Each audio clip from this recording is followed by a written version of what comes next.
Hi folks, Florida Man here. Today I'm bringing you my after-action report along with King of Prussia on a game we played on the Imperial Diplomacy map. I was Portugal, and he was Tokugawa Japan. Please enjoy. Good to see you again, King of Prussia. Glad to be back. Now, for the viewing audience, I will zoom in on this map a little bit so we can get a good look at the different regions. Obviously, it's the whole world, so there's North America. I don't have any holdings there. My friend here doesn't have any holdings there, Tokugawa, yet. Just you wait. Yeah. We'll go to South America. You can see I do have a few coastal dots there, about as much as the Dutch and the Spanish. And the only local power here is the Mapuche. So that's going to be interesting interacting with them. Mm-hmm. In Asia, we have the most important power of this game, the Tokugawa. They are a great... What were you going to say? Flattered. Most important because history is written by the people who are on the video. And I also had a presence in Asia, not necessarily what I would have advised my predecessors as the Portuguese emperors to do, considering that this little holding in Macau here, Ceylon, Goa, and Muscat, thank you, are just very ill-equipped to defend themselves, extremely scattered, not a great set of positions. It seems as if people coordinate, they could just wipe out all your colonies in one fell swoop, but I'm sure they never do that. That sounds like a terrible idea that no one should ever explore. Why don't you tell me how you felt about your position when you started, though? My position is, it's compact at the start, but just looking at it, I had a few ideas to start. The first one is that it's key as Japan to control the North Pacific Ocean because it borders my capital. And in this game, to win, you have to control your capital, which means if I'm ever close to winning and anybody can sneak 2 or 3 fleets into the North Pacific, my ability to win can just be crippled for 2 years plus if they get to me. The other thing about North Pacific Ocean, other than being on my capital, is that anyone who gets fleets into it can put their own fleets into or near almost any of the centers I'll control. So whether that's all my home centers, that's like anything in Siberia I take, anything like Okinawa, Taiwan, the Philippines, anything I take is vulnerable to the North Pacific Ocean, so I have to control that at all costs. The other thing I'm thinking is that I'm going to be okay in this position as long as I don't fight both Chinas at the same time. The only way I get killed right off the bat is if I fight both Chinas at the same time. So any way I can avoid that will be beneficial for me because the longer I can set up, the more fleets I can get, and I'm going to have a really good reason to build fleets. And Ming and Qing are not going to have reason to build fleets if they're working with me. So over time, my advantage will build, and I'll be less and less vulnerable. Sounds like a really good strategy to me, to be honest. The other thing I'm thinking is that long term, I want to anchor my southern border on the Philippines, which will be defensible from the south and keep anybody like the Dutch or Portuguese or Ayutthaya from attacking me from the south and gaining anything. I want to control Okinawa and Amami, which are the 2 centers south of Japan. Those will give me leverage against Ming, but also will give me just good dots to core and then build fleets from, so I can project power south. And I also want to control, if you can zoom out a little bit. Yes. Zoom. Go south a little bit. Oh. I guess. There we go. The center of Dani, which is in eastern New Guinea, that is crucial control for me because it is the gateway south and east. Anyone who has that center can threaten the North Pacific Ocean, and I don't like that, obviously. Very interesting. That's a very good point. I didn't really ever have to think much about it, but I think Mapuche was thinking along the same lines as you at a certain point in this game. Spoiler, but there were some forceful discussions held about that issue. I can't imagine you being anything less than a gentleman in dealing with it. Anything else you'd like to tell me about your neighbors or the neighborhood or your strategy for your position in this game at the beginning? Like beginning press, I'm guessing? Yeah. Okay. So my neighbors early on, We're all honestly, like, everybody was like, yes, I want to be your friend, which was very nice to see. Ming offered cooperation, and I basically offered him to attack Qing right away, and he kind of said to hold on that and see how negotiations with the Qing went. Ming did agree to support me into Okinawa, which would be useful. And at the end of the early press phase, both of us had realized that the Qing, I say realized, the Ming had realized that Qing didn't want to attack Ming. It's going to be a wonderful thing to say this game. So that ended up being, we ended up being in a triple alliance in the East by the end of the first year. As for Qing, my comments with them were basically, hey, Qing, let's attack Ming and kill it together.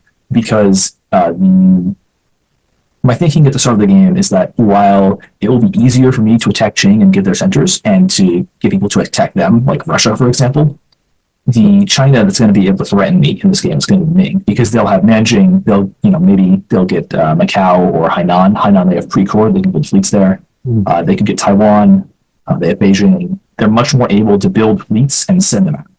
So at the start of the game, my thinking is that I definitely would prefer to attack Ming early on, if it's possible. But Qing really doesn't want to do that. Qing wants to make peace with Ming. And I'm not going to challenge him on that too much, because if I fight both Chinas at the same time, then it's death for me right away. The other thing is I negotiated with some of the colonials in the area. With the Netherlands, I agreed to give him Okinawa, which I definitely would honor and definitely didn't immediately stab him on. Well, that's the kind of guy you are, I know. Yeah, I would never stab somebody for a dot. Certainly, who only has a single fleet in this area and no capacity to retaliate at all. Exactly. I would never. I'm just a good guy. Got to be merciful in those situations. Yeah. So Spain and I kind of, I tell Spain that I want to be allies with him, and he agrees, and he's very open to the idea, which long term isn't going to work because I want the Philippines, but he doesn't know that yet, so we don't have to talk about that.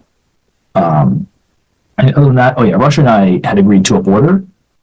He had agreed not to contest the center of Koyaks, which is the Kamchatka Peninsula at the end of Siberia. Yeah, that one. Yeah. And in exchange for that, he got the other two centers to the north, but also agreed to send any fleets westwards towards Europe. So I wouldn't have to deal with it at all, which worked for me because I think that eventually I will stab Russia, and if Russia has no fleets, he can't defend against it. Wow, that actually does sort of replicate real history, doesn't it? Yeah, with all the fleets in Europe. So, that's my position. What about yours? Oh, my position, in this side of the map, my position in Macau is, hey Ming, I am a cockroach. I am very small and weak, and please don't stab me, and please be really nice to me and let me have Hainan, because then I could actually get a build from this region instead of just having a single indefensible center. Please just let me borrow that for a bit. I do use the word borrow, I'm pretty sure. And, Ming decided to be nice to me for the first year and said I could have it.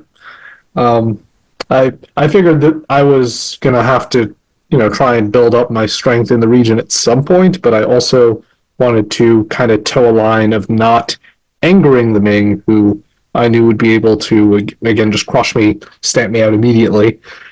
In India, I'm trying to hopefully work with the other colonials to do something to contain the Mughals, and maybe all of us together can defeat the Mughals. But I am immediately a little discouraged from that because the Dutch are not great communicators. They're not really saying much of anything. And so as time goes by, we'll see how I react to that.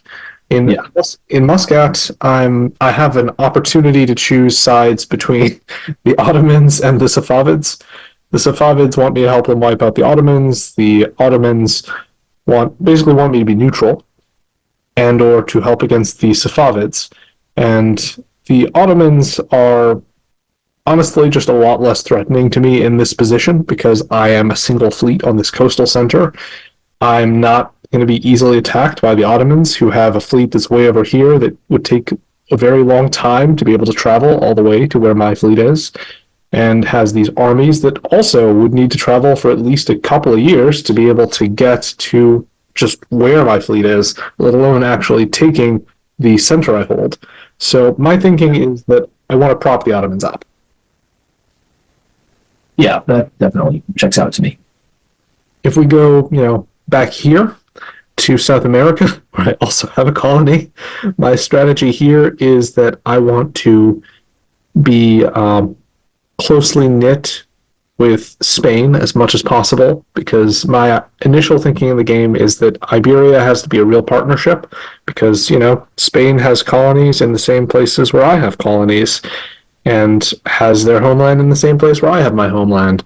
And in particular, the homelands are, you can sort of see it here, the homelands are so interconnected with all of our home centers near and within Europe being so close to each other that any war between us would ultimately be very destructive to one of us, at least. And I'm concerned that, at least initially, I have two fleets here. I can't even attack Spain.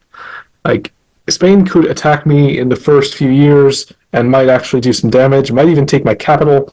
I have 2 units there. Spain has 4, and that's not counting all the fleets. And so I'm just sort of aware that this might be a long-term threat, and that I should try to keep Spain as close as possible for as long as possible, so that the Americas and Europe don't come together and sandwich my little holdings here. When we go to, Southeast Asia, we see I again have some meager holding. I have Timor, and so my strategy for this is I'm going to ask the Dutch nicely to let me have a center, and ask others to not contest things, just so that I can expand slightly and promise to be people in other areas. It sounds like a lot of your strategy is coming down to, hey, I'm here, I'm non-threatening, there are bigger problems, you don't have to do anything, we can be friends. Exactly. I'm very non-threatening. It's basically my whole brand. In Africa, you can see I have some East Coast units. I like these being where they are, because I feel like with my position, I could theoretically dominate the southern cone of Africa and then slowly work my way up. You can sort of see the Congo here. I would have to conquer the Congo. They'd have to be one of my first targets, probably, if I wanted to do that. Or alternatively, I could go after the Ajuran, and I could focus my holdings around the Indian Ocean. But this is a colony that you can really build on. And yes, it's a great colony. It's like the size of an actual regional power. It gives me a lot of negotiating leverage in Africa. I can ask for things, and there's, just like in regular diplomacy, when you ask people for things, there's an implicit possibility that if you don't get what you want, there might be some force applied. Yeah, some, let's see, what's the diplomatic way to say it? Some aggressive. I want aggressive negotiations, yeah. Yeah, so early on, I'm asking Ajuran and the Dutch, like, hey guys, I want to take Kilwa and I want Sakalava. So I want to expand my holdings to have at least double the size of this colony in the first year or two, and probably more than that in the first 2 years. But that's what I'm asking for right now, and hopefully I can prove worthy as an ally to you if you're willing to agree to let me have that stuff. And the Dutch are like agreeable, because they're not really expecting that they could ever gain anything from Africa with just this little island dot. And Ajuran takes a little persuading, but my argument is basically that if you let me have this, then I will help you fight the Congo, and inevitably you need to find a direction you can expand safely. If you're not going to attack Abyssinia early on, then you need to attack the Congo, because you're not going to be able to effectively attack the Ottomans. I mean, like, you might be able to grab a couple dots off Saudi Arabia if you really want to. I don't think that going after dots that the Ottomans want and that Abyssinia will also want is a good idea. It's a huge investment here, and it's just not worth the effort. Exactly. It's going to require constant upkeep because the Ottomans will keep on trying to take it back because they're not going to cease to exist because of an attack from a Jurin way down here. How is he even going to get units up to all these European holdings the Ottomans have that can fuel this continued war? So I think I have a good argument, and I think Ajurin, agrees that I have a good argument too. Yeah. So I skipped to orders. I wanted to say a little bit more about Europe. I guess I don't have any map that zooms in on Europe because it was so unimportant to my overall strategy, but you can see that there's a really tightly packed set of countries in Europe, and this is just going to be very eventful in terms of shaping the foreign policy on my side of the map because of these colonials, Britain, France, Spain, me, the Dutch, Poland. and for somehow Poland, it's insane, but Poland has a colony in Africa and a colony in the Americas, and the player for Poland, the initial player for Poland, is an extremely energetic negotiator who is going to try and expand and defend those colonies as best he can. So I'm going to have to do a lot of negotiating with him over this, as we divvy up the world between us as European powers are wont to do. Yes. I think divvy up. Sorry, go ahead. So you can divvy up Africa and the Americas, but Asia you might have a tougher time with. Yes, exactly. I mean, if I wanted to be able to divvy up Asia, I think what I really need is to make Africa a great power base and make that very secure and use that to be able to launch a large naval campaign into Asia, which we can see is very, very naval. Connects to 3 different oceans, has tons of islands. It's way more naval than like Africa or Europe or either of the Americas. It is the location to build fleets. Exactly. So now I'm curious, how did things go for you year 1? Everything goes to plan from year 1. As you can see in the spring, nobody makes any hostile moves to me. I just get to move towards all the centers I want, scot-free.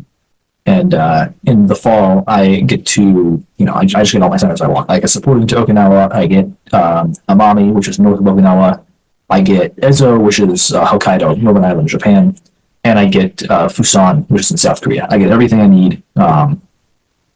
And everything just looks really good because everybody's doing exactly what I want. Very good. Very interesting and very good. And I'm glad that you are getting where you need to get for the goals you're setting for yourself. How are things on your end? So I'll start with Asia. On my end, things start out really, really well. I am able to easily walk into Java, walk into Hainan. Ming and the Dutch are still, friendly toward me. I'm also able to expand in India. The Mughals and I have kind of an understanding, and I'm expecting the Mughals to, frankly, go after the Dutch and the British, but leave me intact here. And I'm okay with that. Because, if I can keep this southern chunk of India, that could be a good naval base for me. And Mughal and I could live in peace for the rest of the game. I am genuinely, I'm getting dots from everywhere, in theory, if I do really well. So why not? Alternatively, Mughals might get distracted by a neighbor on the continent, and then they would have, tragically, no units near the border, and maybe Portugal would. Well, that could theoretically happen, but, I, of course, am very honorable and committed to keeping my agreements and not totally taking advantage when the situation changes in my favor. I'm glad to hear it. Yes. Same stuff happening basically in the Middle East. Africa is slightly more interesting. We have me expanding toward the centers I mentioned on the east coast of Africa. On the west coast, I am now talking to Congo and planning to work with Congo to eliminate the Dutch colony here because the Dutch aren't very good communicators, and Spain and I have been discussing the idea, especially as the orders got close and as the spring played out, we're discussing the idea that maybe we want to get rid of the Dutch. And I was going to say, I can concur that they were not very good communicators, and exceptionally easy to plot against. well, it's always nice when people do the courtesy of making themselves easy to plot against. Such as by holding units in their centers in year one. Yes. Yes, that is always helpful when you hold units in your centers instead of moving them all out.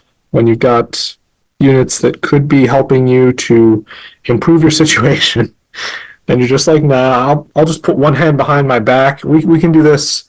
Because before the navies can move and take centers, they have to meditate. Oh, that makes sense. I forgot. Make sure you're balanced. Yeah. It's a real shame. The Dutch position in this area is, they have the 3 dots. They are larger than me in this region, obviously. They're also larger than Spain in this region. So they could theoretically dominate the Southeast Asian territory. This is a very, very, very powerful colony. Like, I think that is perhaps the single most powerful colony in the game, because you can support it with the Indian Ocean as well. The fleet in Mauritius can just go to Sumatra, and then you're freed up to take all the centuries you like in here. There's no and with Formosa nearby to harass Spain, there's no excuse for why Netherlands shouldn't be seeking to turn this colony into a powerhouse. And that should be the number one goal of Netherlands in this game, is to use Indonesia to build themselves into an empire. Exactly. Especially when you think about how tiny their home colony or their homeland in Europe is by comparison. Yeah.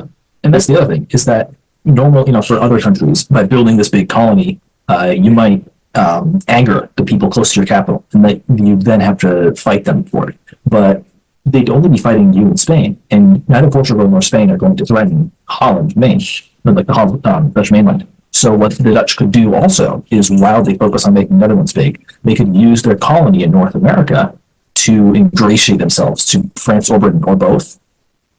And using that colony, they could ensure the security of their homeland until they can defend themselves using their gains in Indonesia. I think that is a pretty good strategy for the Dutch that would have been really good if they tried that.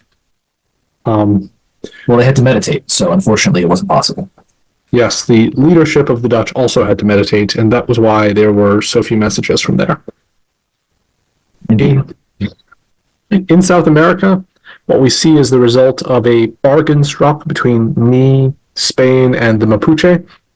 We want to all remain at peace with each other in this region, and just Mapuche is going to agree to mostly expand navally and try to work with us in Southeast Asia. So I'm really hopeful for that. I'm thinking that can compensate for the weakness that I have in that region, and that way me, Spain, and Mapuche are going to be dominant, potentially over the Dutch and over anyone else who might contest for those island centers. And if I'm lucky, then they'll basically carry me, because, like I said, my colony is here. It's this and this. I mean, I have this in India that I can use potentially, but I'm mostly planning to use that to keep hold of what I have in India. So if I can work with Spain and the Mapuche, I might end up with a good 5-6 dots here that I can use as a base to expand elsewhere until Mapuche or Spain, one of them, and I work to chisel out the other. And I'm hopeful that will happen at a time that's convenient for me, and that I'll have my pick of allies. Yeah. You can't always control that, but Just a thing to hope for. Yeah, you just got to give people incentives to be on your side. And so one of the things that I'm doing deliberately is, when I'm negotiating for centers here, I'm negotiating for centers that are more in the middle, and I'm deliberately making Spain a buffer between me and Mapuche, so that when Mapuche thinks about expanding, if he's thinking about expanding on land at all, which is what his expansion through South America would probably be, or even if he's thinking about expanding navally, he's thinking about all this delicious-looking Spanish territory. So I'm already trying to set them up to be at odds with each other in the long run, which I think the map, does help me out a bit. Yeah. But encouraging them to sit armies on a mutual border definitely does a lot of work. Yeah, it's doing some heavy lifting here, to be honest. And I'm just very glad they were both willing to, because they're both a little bit they're both just eager to get as many centers as they can negotiate for, I would say. Yeah. In Europe, I freely just walk out of my centers here because I am fairly secure that Spain isn't going to just suddenly stab me over this couple of dots that I have, when everything else that we have going on suggests we should be working together, and our colonies are much bigger than our home centers. And the other noteworthy stuff going on, I would say, is France and Austria both making a dash for the middle of the map, both potentially going to compete over these, German centers that are not occupied by a country called Germany, because in the year that this game takes place in, I don't think Germany exists. There was the 30 Years' War going on, so there was less Germany and more millions of mercenaries marching around killing everybody. Oh my goodness, yeah. Which doesn't make for a very cohesive country. Oh, we need to do a variant focused on that. I know Sweden was a pretty big deal in that conflict. Sweden was a pretty big deal, and then their king died in battle, and they were less of a big deal. Yeah, that is very unfortunate. You were punching above your weight, but you lost part of what helped you do it. Leadership counts for a lot, and we see in the Americas that right now it looks like it's mostly just people looking for how they can best expand without fighting each other. Like, Britain is being very seemingly peaceful. France is kind of attacking Britain here, but like, not really. Like, if France wanted, if this is a French attack on Britain, I am very concerned for the state of the French market. Yeah, because this is a very ineffective attack, if anything. I was going to say these moves are a little aggressive, but yes, I don't think that they don't seem like an attack to me. We'll see what the French and British relationship ends up being, though. I'm sure they'll be very happy friends. They are neighbors here, and as we all know, Britain and France, England and France, have a long history of getting along. Yes. Especially when there are no greater threats to unite them. Exactly. Anything else you want to tell me about what's going on the map or in Asia, anywhere, before we move on to the fall? No, I think we've covered it pretty well, honestly. Oh, the only other thing I would note is the very large guerrilla in Eurasia. Russia is expanding in all directions, it appears, has a very strong foreign policy right now. Looks like set to make a lot of gains. I'm sure that that won't prompt any alliances against them. Exactly. All right, fall. Oh. Yeah, things go according to plan for me. I get Okinawa, the Dutch don't. After this, actually, I message the Dutch and I say, hey, Ming and I are allied, and, we obviously just prevented you from getting a center here. I think that it would be best if you cut your losses and use that fleet in around Taiwan to, maybe go fight Spain or something. There's not anything to gain for you by building a fleet in Taiwan, because everyone around here has agreed that you should be gone. And I don't get a response to that, but I'm kind of hopeful that he'll see my advice and take it, because building a fleet in Formosa would be a waste of a build for him. Other than that, I get everything that I looked for, and I'm set to build 4 fleets. It's a very strong opening, doubling in size is always nice. I honestly did not expect you to manage to keep the Dutch out of Okinawa at the time until, I realized what was happening. The Ming move into the sea spaces here made me wonder what was going on, if perhaps there was going to be either some kind of a belated joint attack on Qing, or if Ming was going to try and work with Qing against you. It was disguised, but nope. You you won the day here through your diplomacy. You managed to have all three of you occupying centers in Korea with no one attacking anyone, and get Ming to support you into a center that I think the Dutch felt was a foregone conclusion for them. So I promised Ming Formosa in exchange for this, which I felt was not an ideal concession. I would really like to control Formosa here, but I couldn't really afford to deny the Ming the center, because I can't afford to fight Ming yet. that makes a lot of sense. And, the Ming fleets, at least you're hopefully going to move one of them in the right direction away from Japan. Yep. Any word on what kind of relations do you have with Ayutthaya at this time?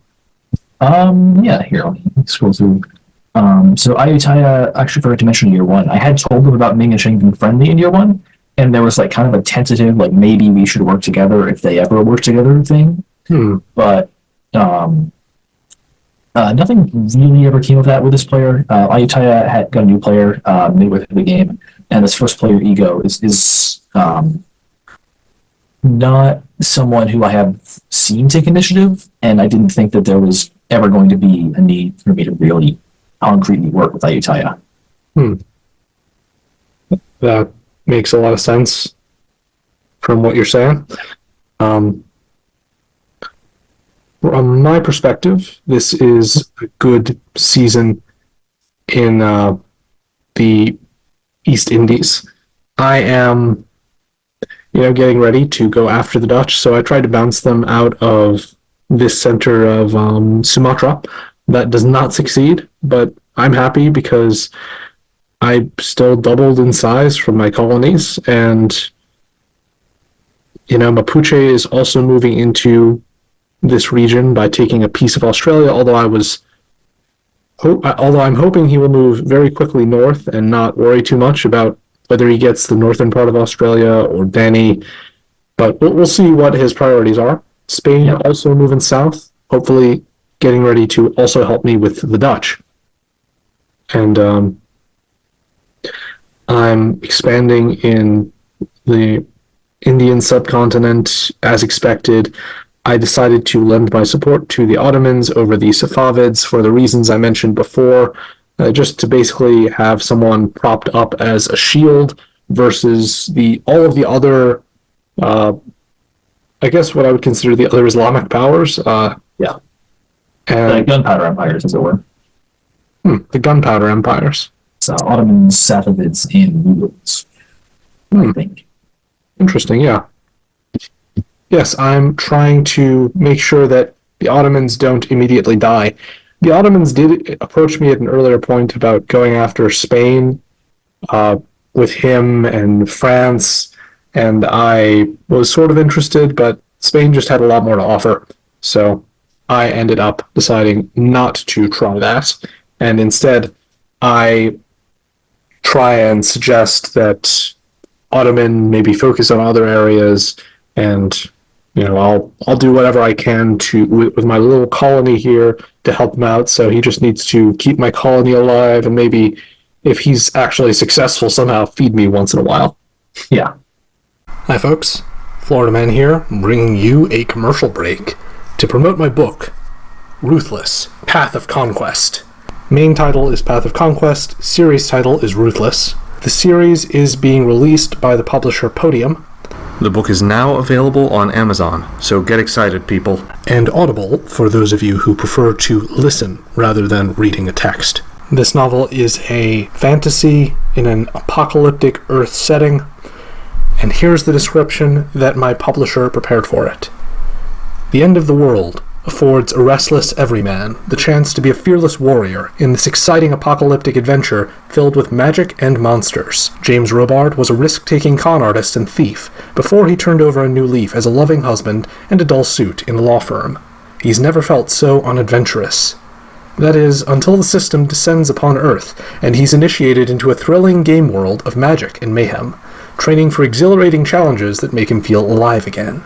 With much of the Earth's population already wiped out, James's first mission is to survive. But the system sees much more in him, like his potential as a warrior. After all, it's judging him by his nefarious past. It knows he'd kill to outlast the dangers ahead, and be reunited with his family. In fact, it's counting on it. It seems the system has found its game villain.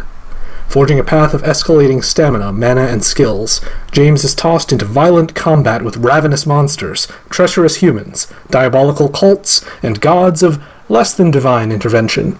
The life and death risks and total abandon are giving James a rush.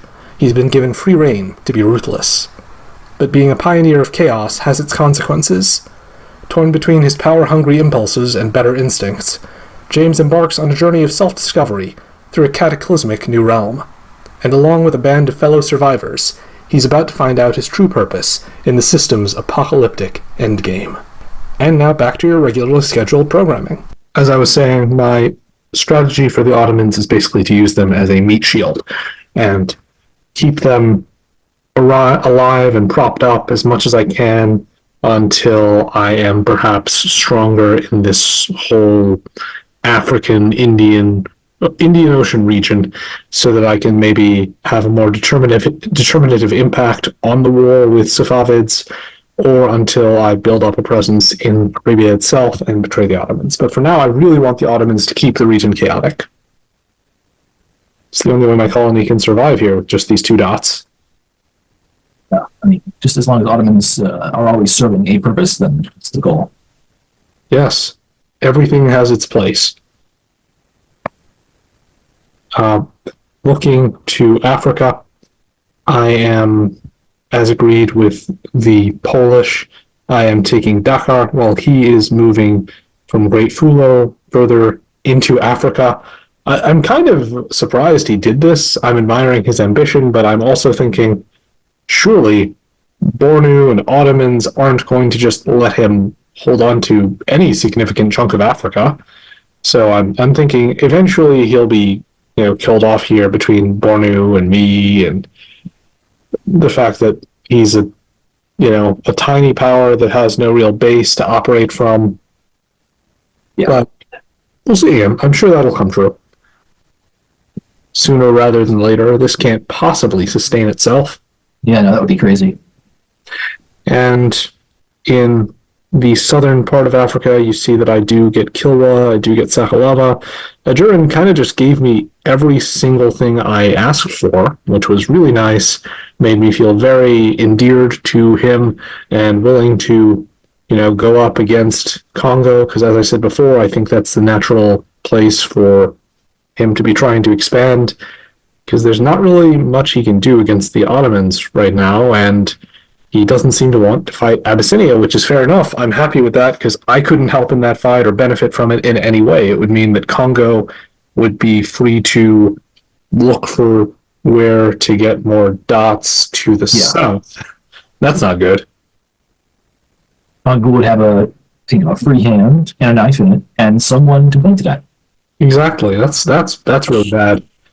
For now, I've been trying to keep my options open, keep a good relationship with Congo. I support her into one of these centers that the Dutch wanted, and at the same time, Congo is doing what she said she'd do when we were talking, and also just getting a lot of builds. It's pretty concerning. I actually really need the Ajuran alliance, although I'm trying to make it feel to him as if he needs me naturally, and as if I'm totally cool here, sitting on my laurels. But especially with the fact that I've betrayed the Dutch, I definitely need someone to counterbalance Congo, or for Congo to go after more Dutch stuff up here and maybe fight Bornu instead. But this looks like a very powerful Congo, doubling in size, right? Doubling? Yes, that's almost, that is accurate, because Congo even walked into this Dutch home center here. So yeah, Congo is doubling in size thanks to my help, and is ready to really dominate this whole region of Africa and make me regret having given her this opportunity, probably. But we shall see how that goes. Elsewhere, I made my South America. Yes, elsewhere I made my best efforts at stabbing the Dutch here as well, because, I could. Spain moved into Asuncion, which was by agreement, because I'm trying to make sure all of the centers that Spain gets as much as possible are centers that are between me and Mapuche. It's like a nice little wall so that Mapuche won't possibly think of attacking me. The Dutch, of course, continue to hold their units. They moved some of them, but yeah, this is. Yeah. I was trying to take this. I was hoping he would actually vacate, but it ends up not. I end up not doing very much to the Dutch, only because the Dutch didn't think to do very much at all, and so that results in them actually succeeding. It is difficult. Sorry, it is difficult to slip a knife into someone's back when they're laid flat on their back sleeping. Yeah, it's difficult to take advantage of your enemy's mistakes when they literally do nothing. And that mistake takes a little longer to take advantage of, unfortunately. Yes, but Bornu's going after the Dutch. I'm going after the Dutch, and in Europe, I don't really care so much what's happening to Europe because I'm just barely a presence there at all. But in Europe, I can see how the Dutch are going to be slowly encircled by the French and possibly others, but right now just the French. So that feels like it's going pretty well from my perspective. In North America, a lot of interesting stuff happening. Sioux works with Inuit and supports Inuit into Athapaska's capital. And it feels like there's a lot of action happening all around North America. The British working closely with Spain right now. And France. And France, yes, that's a good point. It's all, the Colonials are doing what they ought to do on this map, which is holding hands and singing Kumbaya. And killing Dutch people. Well, those Dutch, they're going to get what's coming to them. They didn't make it to the choir. They fell asleep beforehand. So this season, they're actually not doing anything or losing anything, but it's coming because you can't just be completely idle in diplomacy. There's no such thing as a Switzerland strategy. If you are Switzerland, you will get partitioned. Unfortunately. Not like real life, where Switzerland does okay. Looking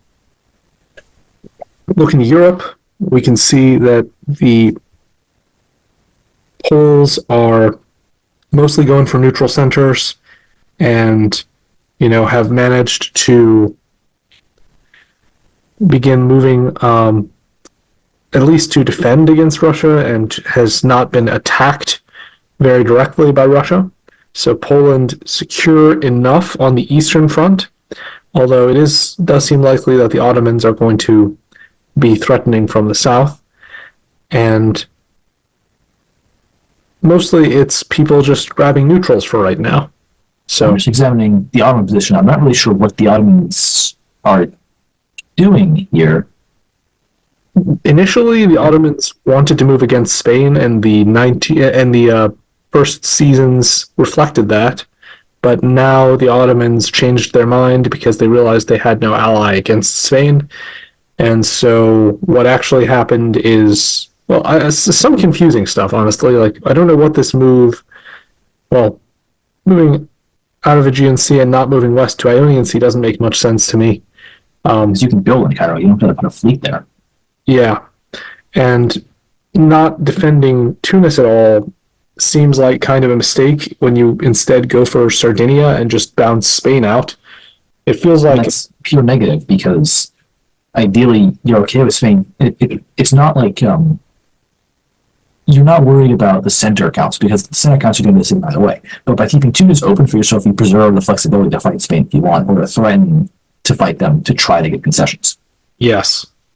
The Ottoman results in this season are so bad that this actually really affirms my desire to keep the Ottomans propped up.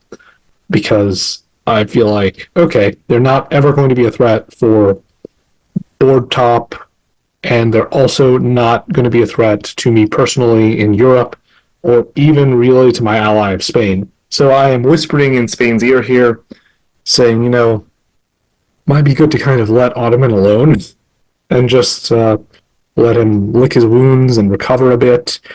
Because, even though Ottoman looks like a really big threatening country initially, like really, this whole country, it's shaped like a big mouth ready to swallow up Spanish-controlled Italy and these islands. Ottoman looked like a big threat, but it turned out that they have no allies and they're not that strong, and you just took one of his home centers. And he has just no base from which to threaten Spain with anything. Exactly. So you might want to leave Ottoman alive to distract other people in Africa and in Eurasia generally. As long as he mostly focuses on armies and doesn't come after you, you should be good. We'll see how successful that line of argument is. Elsewhere, we have Russia continuing. The marauding hordes are continuing to advance, and now we see some key decisions being made potentially, with Russia depriving the Ottomans of this center, and I think that was, if I'm remembering and seeing correctly, I think that was with Safavid support, but this doesn't look quite right for that. The Ottomans thought that they were going to support Russia into a Safavid center, though, and Russia, in any case, doesn't move along with that prearranged plan. So the Ottomans are really looking pretty friendless right now, at the same time that the Safavids are continuing to attack the Ottoman home centers. The Ottomans have failed to make any friends. They appear to be neutral with Poland, but that is the one direction which they have moved an army to threaten somebody. Yeah, that was probably a big mistake, and it's very fortunate for Poland that the Ottomans are just being attacked by literally as many people as are able to attack the Ottomans. Abyssinia very devotedly attacking them. Ajuran is at least moving toward the neutrals that Ottoman would want. So their only friend is me, and that's because it's a marriage of convenience. It's because the only reason you are their friend is because you can literally not gain any of their centers by attacking them. Yes, that's an accurate description. Good way to have a friend. Yeah, the best kind of friend is the one that you can't gain anything from, and they can't gain anything from you. Just like England and Turkey on the classic map. Yes, good friends. Let's see what happens in the build phase. And we'll go to you first.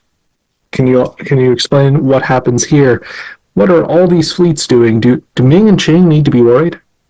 So I'm going to potentially in this next season start taking control of the North Pacific Ocean and cutting down on unreliable elements in Asia, like the Netherlands.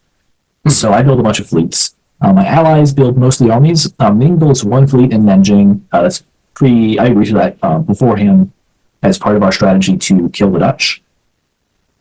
The Dutch don't take my advice. They build a fleet in Formosa, which is just a complete waste of a build, like I said, because it changes nothing. Like they're still going to lose everything here, but they continue with it anyways. And other than that, Spain also builds 2 new fleets in the Philippines.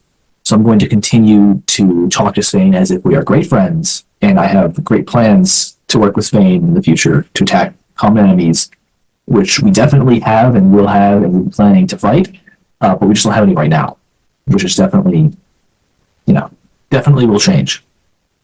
Of course. How could you expect it to go any other way? Yeah. Yeah, I don't see any other way things could happen. They're very good friends. But yeah, this is a pretty good moment for you. It feels like a good moment for Spain, I think, and for me.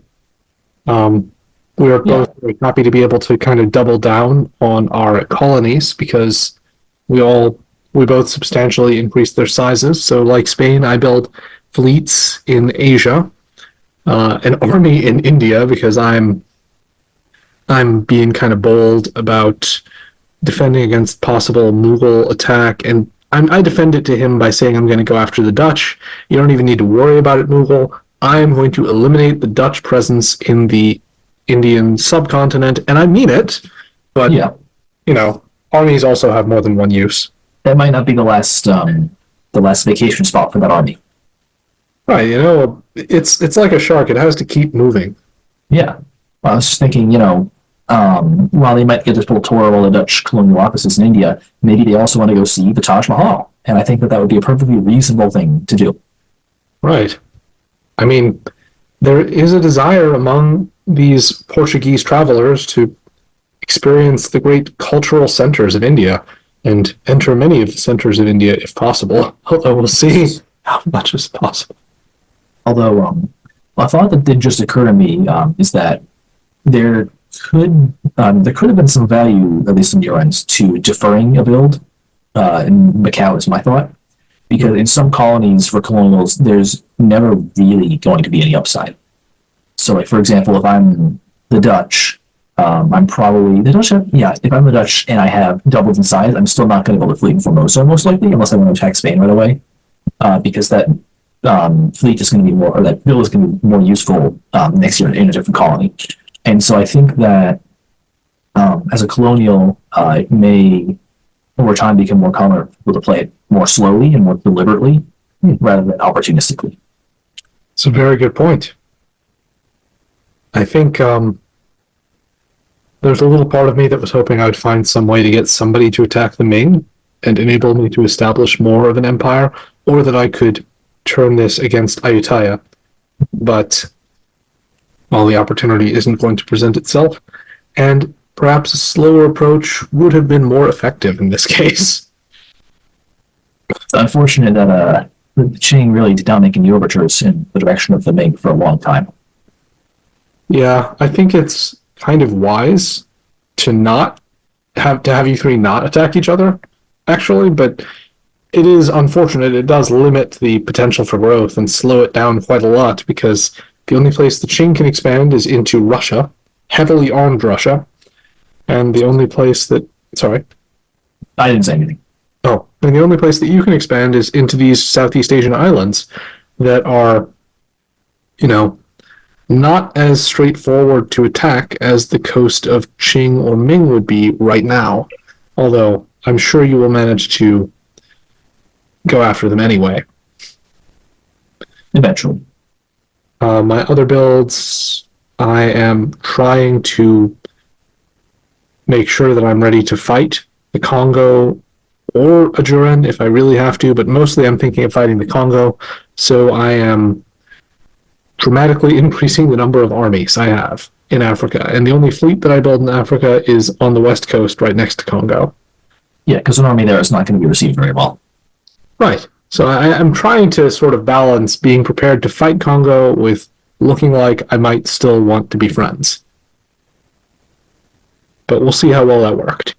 I also built a fleet here in South America and an army, and I'm being as friendly and harmless toward Mapuche in Spain as possible, but the Dutch know now that they're about to get attacked by me because of the somewhat ineffectual early game movements toward him. Oddly enough, instead of building a unit in St. Louis that could have helped him defend his South American holdings, which are almost as significant in size as his Asian holdings, he puts that unit in Formosa that is pretty much completely useless. I am just rejoicing and happy. I don't know why he did that, but I'm very glad he did. Yeah, there were a series of mistakes with that Dutch builds here. The first mistake, honestly, was in retreating the unit in Africa instead of disbanding it. My response to that would have been to just disband the unit, because there's no reason to have an army there anymore. Portugal and the Netherlands Portugal and the Congo are clearly allied, and having an army right next, like in the middle of three units that can just delete it, is less than useless. Yes. I took that as meaning he was planning to help Portugal go after me, to be honest. But it's possible, or trying to help Congo go after me, to be honest. But it's also possible he didn't put that much thought into it. And even if he did intend to do that, it was just a bad idea. Revenge, especially revenge for a year one stab in a game on this scale, is just not a good preoccupation to find yourself thinking about. It's meaningless. Yeah. He needs to try and mend fences and reacquire alliances, and he's not really doing that. Spain, sorry. I didn't say anything. Spain is building one army in Gibraltar and otherwise builds fleets, plus one army here in the Canary Islands. And the army in Gibraltar is, discussed beforehand because I would otherwise consider an army build by Spain in Iberia aggressive, especially if it wasn't over here in Barcelona. Yeah. But it's supposed to go to Africa, so I'm okay with that. I build a fleet in Portugal, which is a completely defensive build, just in case Spain gets some ideas with that army or builds more than I expected or something. Yeah. Any noteworthy builds you think we want to call out? Let me see. Let me examine this map again. It's been about a while. It was a 3.5-month long diplomacy game. Yeah. Which is something. I see an Ottoman, was it an army in Mecca? Yes, there is an army in Mecca, a new army. Useless. Absolutely useless. I'm sorry. It's very mean to say, but it's very true. I don't know why you want an army though. I guess the concern is that you want to go fight Persia with it. But I mean, yeah, I think at this point you want to fight your losses there and fight Abyssinia. It definitely has to be that he wanted to fight Persia. But he also, he's making some definite mistakes here. He also builds a fleet in this coastal center. It's like he still thinks he's going to fight Spain. Yeah, but there's just no way you can fight Spain at this point. It's too late. Yeah, exactly. I don't think that there's much point. I think he needed to kind of accustom himself to some of the losses he had taken and figure out a direction to focus in, like you're saying. Yeah, settle down as a secondary power and bide your time is what you really should be doing in this position. Yes. Make peace with the Safavids, or make peace with Abyssinia, make peace with one of the big powers, fairly big powers that's attacking you, and then you might be able to do something with this position. Other than that, I don't see a lot of noteworthy build decisions. Let's see.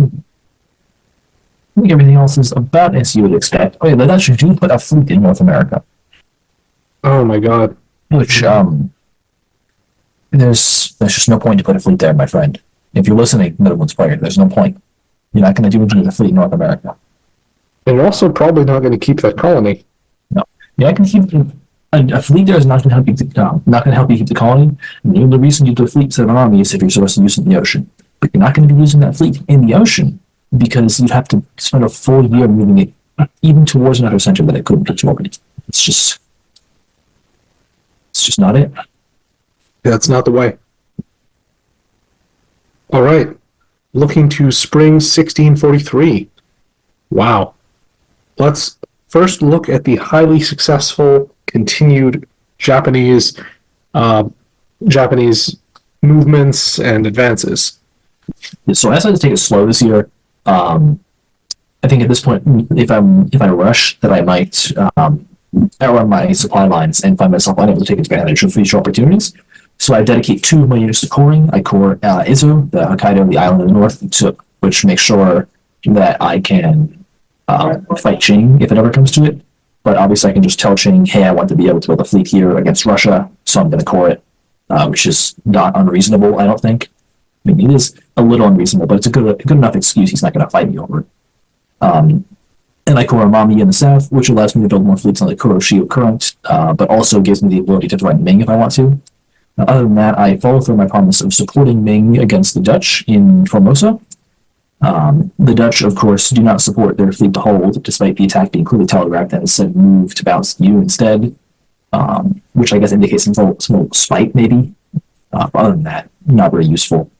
And I move a single fleet into the North Pacific Ocean because I'm looking to go take Hawaii this year. Russia moves into Koryaks, which violates our agreement, so he'll be paying for that eventually, but not this year. And Spain is moving towards Dani in the south, so I can't secure the North Pacific Ocean this year. Yeah, that's That's quite a bit going on.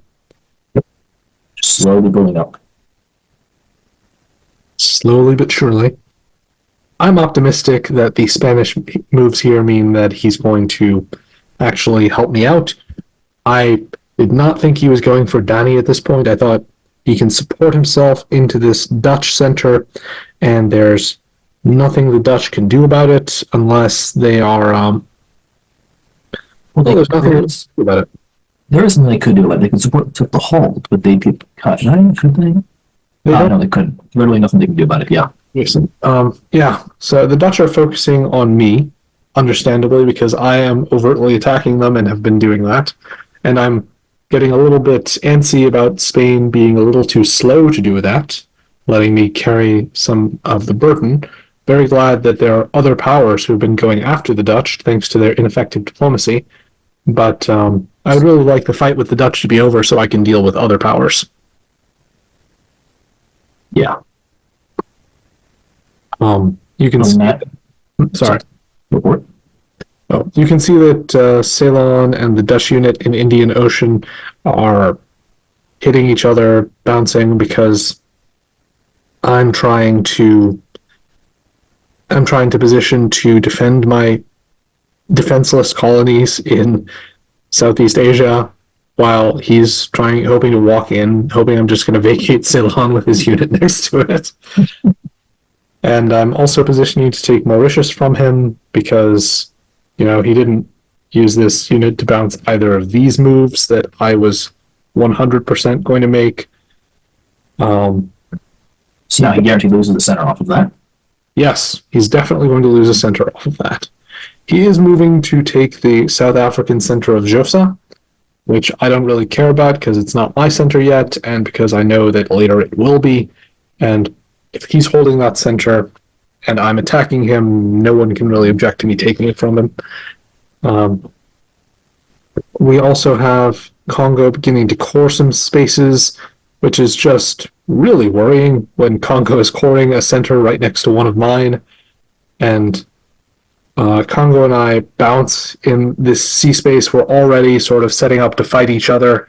Yeah, it looks like the alliance is broken down here with the moves in, what's that province? You're supporting yourself into it, and he is as well getting cut. Yeah. Yeah. The alliance is 100% broken down. The Ajuran are also moving against Congo, for which I'm grateful, although Ajuran is going to have limited effectiveness in the ability to attack Congo alone, so I'm trying to get Abyssinia involved as well, but Abyssinia is not that interested, as evidenced by the fact that that army that could potentially be moving toward Congo and maybe get something for very little effort is just holding still. It's not even moving toward the Ottomans or anything. It's just holding still. I'm trying to get Bornu involved as well, but Bornu is a really kind of quiet person. I mean, not in the same way as the Dutch. Bornu has just a different way of communicating. It's kind of harder to get anything planned with them. I don't know how to quite express it. But it's also easier for regional like Bornu to get away with that set of communication than the Dutch. Yeah. Because and also Bornu is perhaps the most secure regional power in the game. Yeah, I think that's why Bornu is taking the approach that Bornu is. This is just a slow expansion in ever-expanding circles, and that's what you want in diplomacy. Like, Bornu could eventually rule over all of North Africa, and no one can really prevent that from happening unless Abyssinia gets strong enough to counter, or the Congo goes to war with Bornu, but that doesn't look to be happening either, so. Yeah. In South America, we see that I am continuing to butt heads with the Dutch and taking my first Dutch center here. So the tragedy chooses the wrong time to start moving that unit. Yes, exactly. It was a very fortunate situation for me, and I'm also putting more fleets in the water, moving out of Kaingangue, because that's going to hopefully be a DMZ region along with Asuncion and these areas that are between me and Mapuche.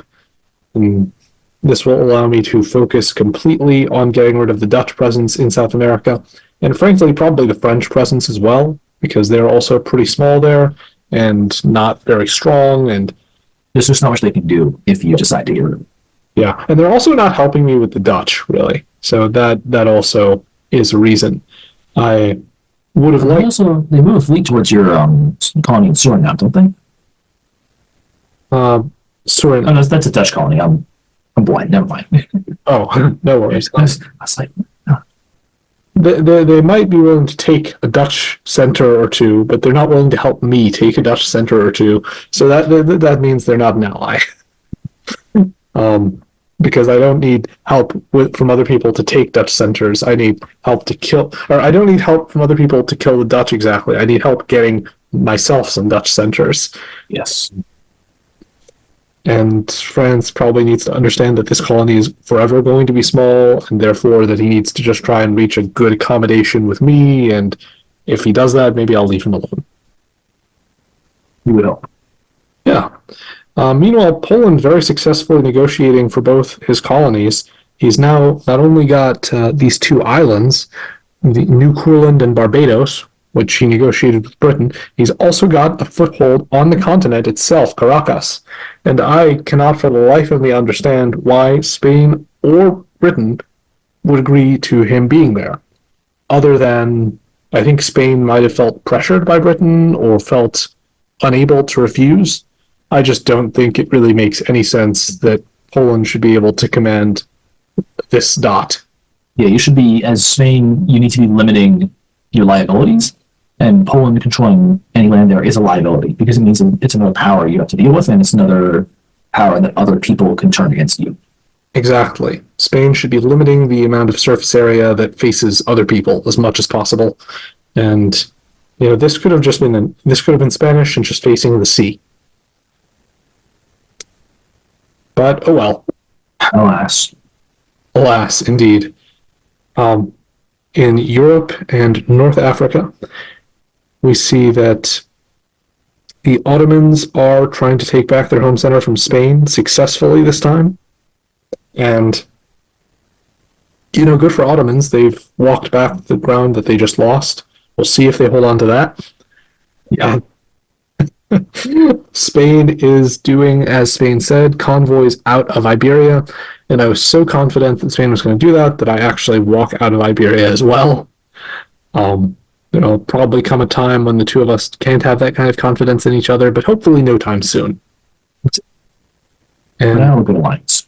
For now, a very good alliance, and to be honest, could have probably been a good game-long alliance. The Ottomans are withdrawing from the border with Poland.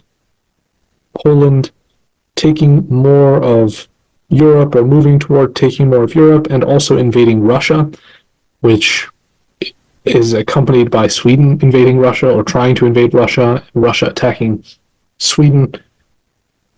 It does look like Russia gets to fight almost all of his neighbors. He gets to fight Sweden, he gets to fight Poland, he gets to fight Persia, he gets to fight Mughals soon, probably, maybe, and he gets to fight both Chinas. He is fighting he is almost fighting Mughals now, if Mughals had just taken the support offered by Safavids. Yeah. The Safavids, I don't know what happened with them. They made a lot of enemies. I sort of get why Russia is an enemy with everyone, though. Russia almost doubled in year one and is looking very big. It's always a problem for Russia on any large map that Russia just looks even larger than it actually is, what with the far distant holdings in Siberia and touching Sweden, islands that sort of embrace around Sweden.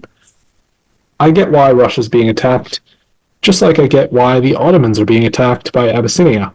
Although right now that looks like a pretty difficult attack for Abyssinia. Like Ottomans at least is having a good spring. Although we'll see. I don't think that in the fall. Right? I was going to say I don't think it's possible for him to hold on to this. But he's at least doing a good job of sort of counterpunching and kind of defending himself. A good enough job for somebody who's being attacked on multiple fronts by at least 3 or 4 people. Yeah.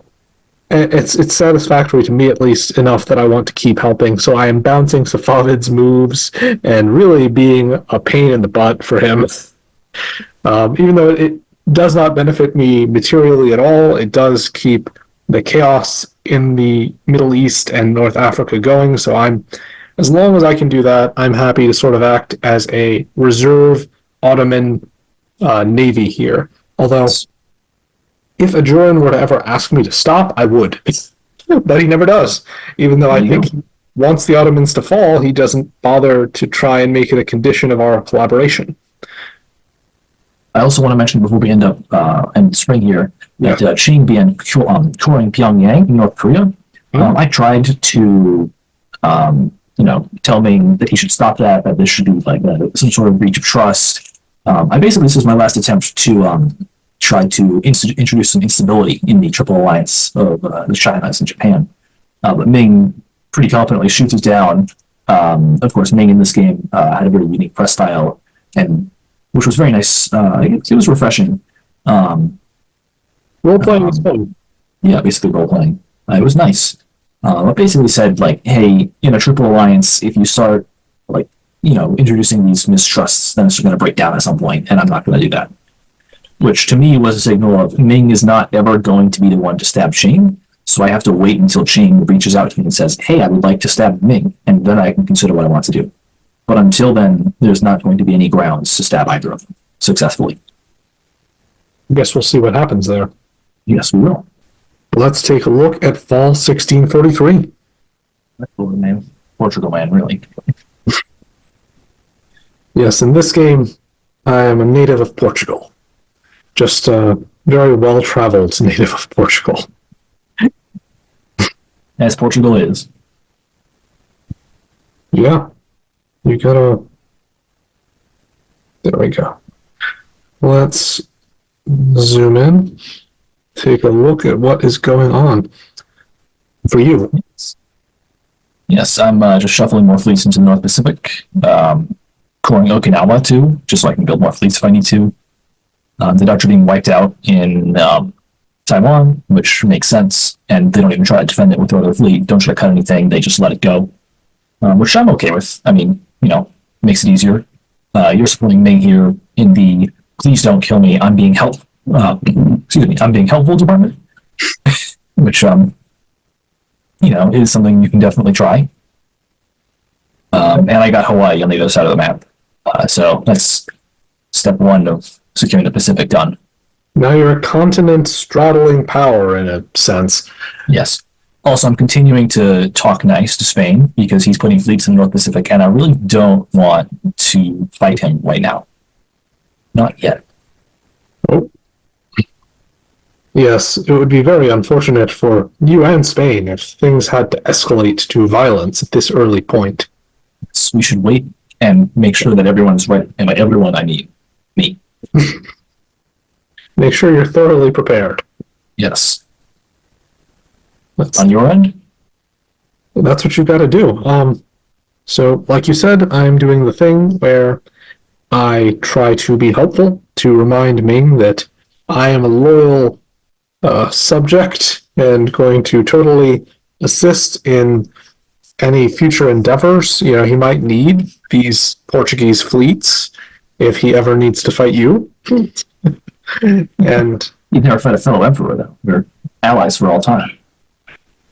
Well, maybe, yeah, that could work. I mean, but in case he wanted to have a couple of fleets that Tokugawa doesn't think of as Ming fleets, that just look like harmless neighbors until the Ming emperor calls upon them, then... And then they strike.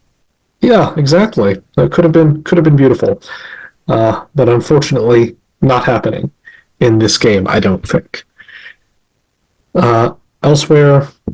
we have me losing the center I'd walked into, the Dutch center I'd walked into, because he, does what he needs to do to retake it.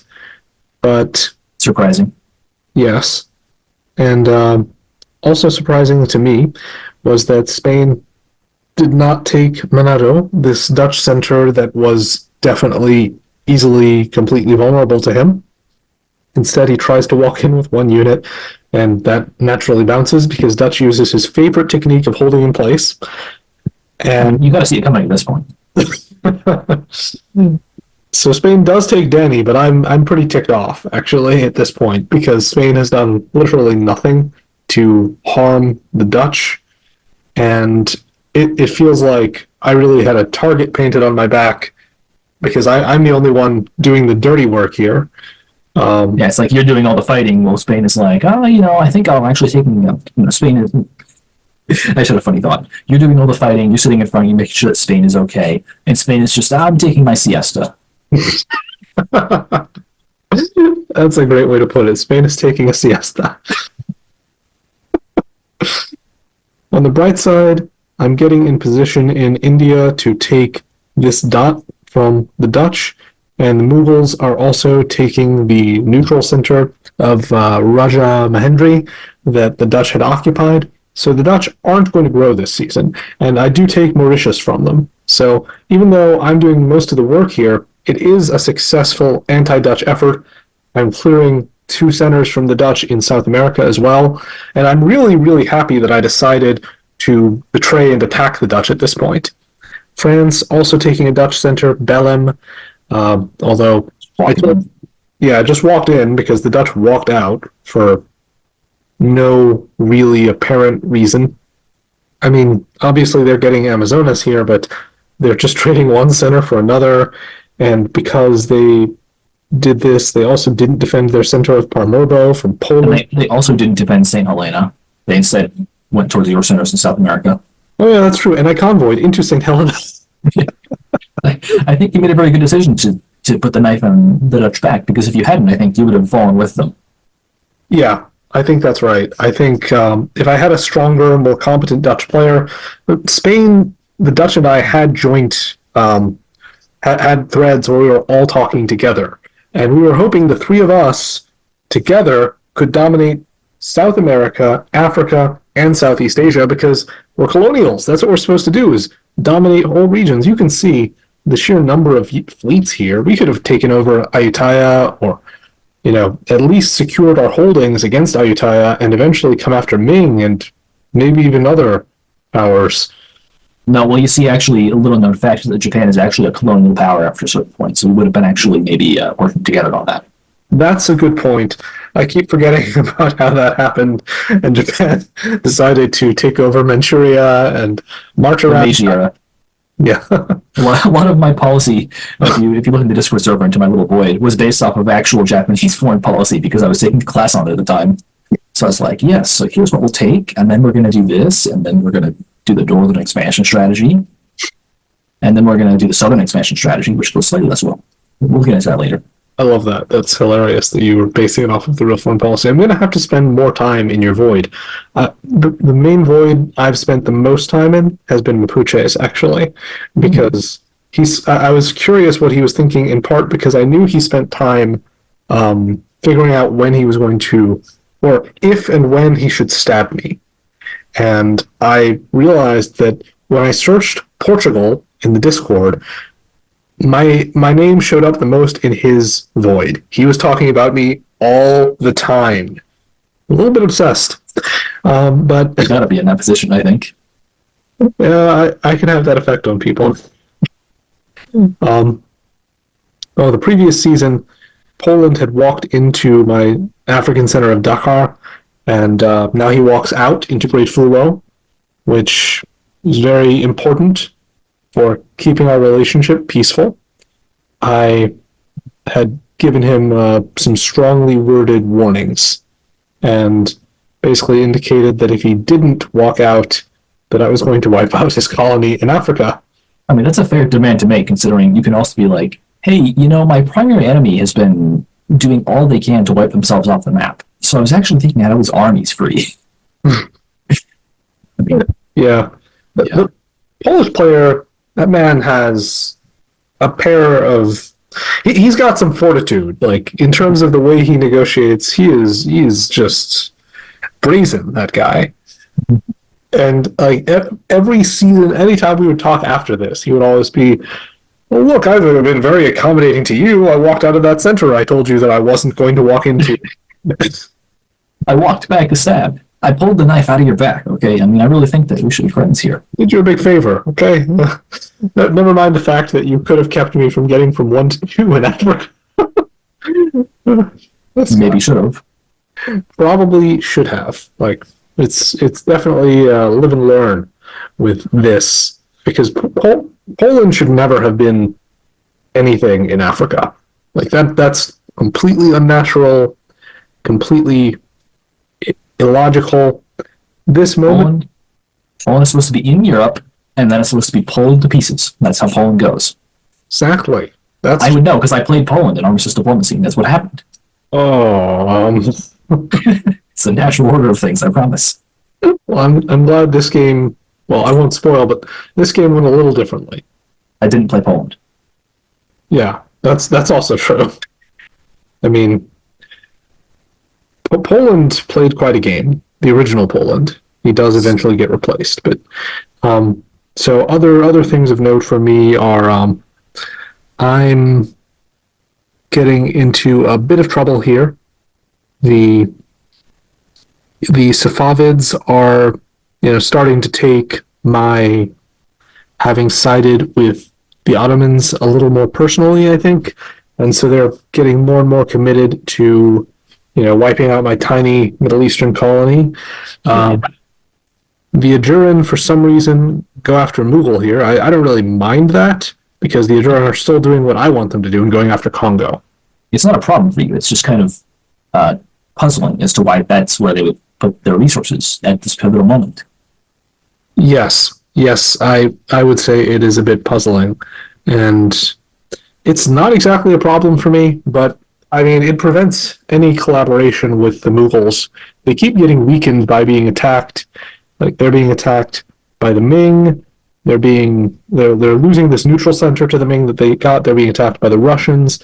And I was sincerely hoping I might be able to do something with the Mughals. It's just that they are kind of getting their butts kicked on all sides. Yeah, where you might have once looked for a partner against Persia, and now you really can't. I was actively trying to get Mughals to go after Persia with me and Ottoman, and I think it could have been a real center of profit for all of us. But, I lost the opportunity to use them as force multipliers in order to get these nice coastal centers. I really wanted to get Bandar Abbas and whatever this is. Shiraz. I think I was okay with just getting Bandar Abbas as long as I could keep my 2 dots here and maybe another one from Arabia somewhere. Whenever the Ottomans inevitably die. Well, I don't want to suggest that their fortunes are going anywhere but up, but if the Ottomans did happen to kick the bucket, then I would also be their natural beneficiary, or one of them. Other items of note, I lose. Yes. Yeah, I lose. This isn't Cape Verde. Cape Verde. The Azores. I lose the Azores to Britain, who just randomly attacks me for no reason. I'm just going to be honest. Britain.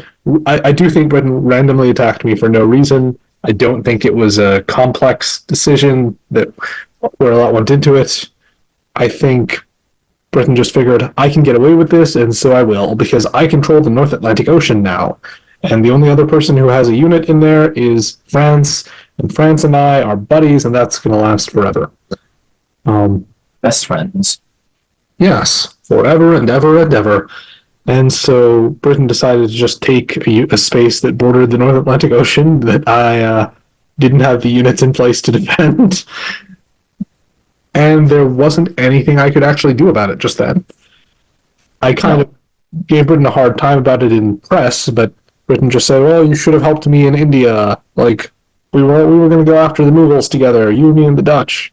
But she lost her build, especially building year 1 to Mughals walking into it, so like... Yeah. Britain, I feel your pain, because you only had 2 colonies. You had the Americas, and you had, one little colony in India, and you feel like you're Britain. You should have a massive worldwide empire, but that's not this century, So should have been more understanding that you were not going to turn the British colony in India into massive. Raj. What? I said the Raj. Yes, into the Raj. That would have been pretty cool to see. I mean, if that somehow happened, but I wasn't interested in seeing the other European colonials get really big in India either. So I didn't sabotage Britain, but I definitely didn't help, and It just wasn't meant to be. No. So at this point, I tell Britain that we're going to go to war, that I'm going to have my revenge. And it feels like to Britain, it's just not a war that's like worth it in any way for a one dot, but that's just me. I mean, I thought so. And I thought, given where I am positioned, I actually probably should be able to do some damage in the Caribbean, because the South Atlantic Ocean connects to that too. I mean, Britain could spend the rest of the game using all the British fleets for defense, but it's a lot of units to sacrifice being able to maneuver because you chose to take a single dot. Yeah. So at this point, I start putting a lot of pressure on Spain and France to go after Britain. Mainly Spain, because Spain is supposed to be my ally. We're supposed to be really tight. And also, I have a sneaking suspicion, because Spain and Britain here are still coordinating and have been coordinating, are attacking the Sioux together, are, trading centers back and forth peacefully in the Caribbean.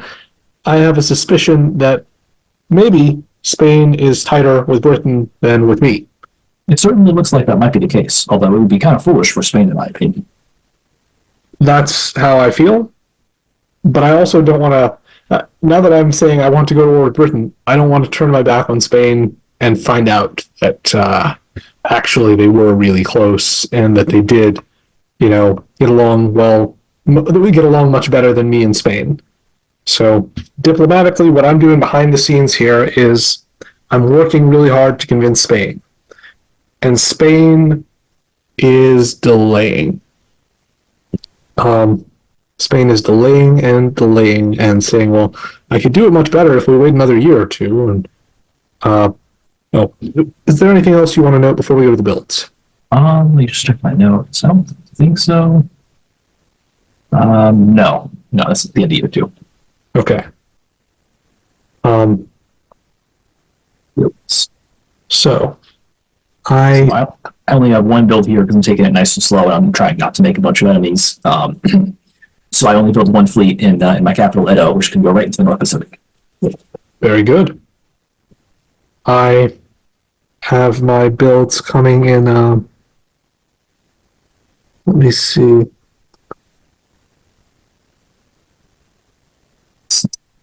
Fine, eventually.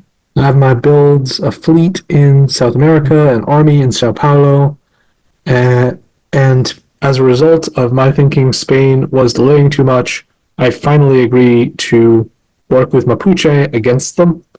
Mm-hmm. And so I built two armies in Portugal, homeland, yes, right next to the completely empty Spanish homeland. And this is probably my most consequential decision of the game. And the best way I can explain it, or perhaps to justify it, if Spain is listening, is I know Spain and Britain have a close relationship. Britain just attacked me. Spain and I theoretically have a close relationship. In practice, we are each other's closest neighbors. Our capitals are like one dot separating them, one space separating them. A stone's throw. Yes.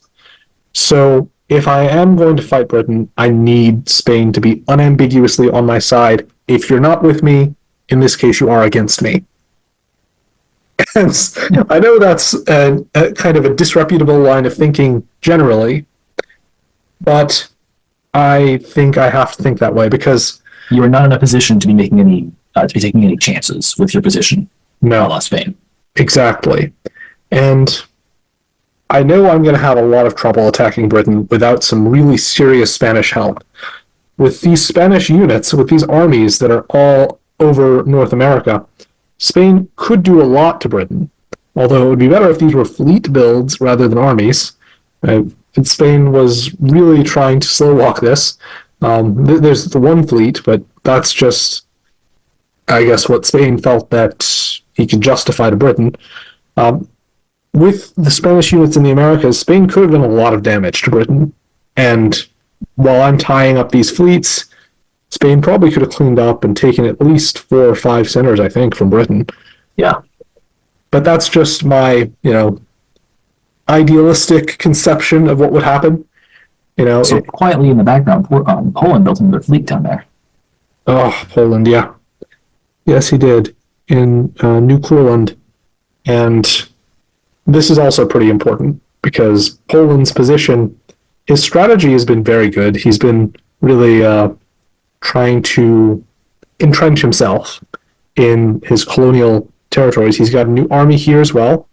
And with the fleet and the army, respectively, he's made himself pretty much impossible for me to uproot without years of dedicated effort and help. I actually need help to wipe out this tiny, ridiculous Polish colonies. So I'm not going to let it show to Poland that I think he's actually quite secure in his position. We continue to have a lot of back and forth about Africa and like him wishing he could get Dakar and me saber rattling. But like really, he's impossible for me to actually remove at this point, and it only gets worse, I would say. So he's really strongly positioned, and I am trying to get Bornu to attack him, but Bornu is not really that interested because Bornu is still eating the Dutch, which is fair, something I also care about.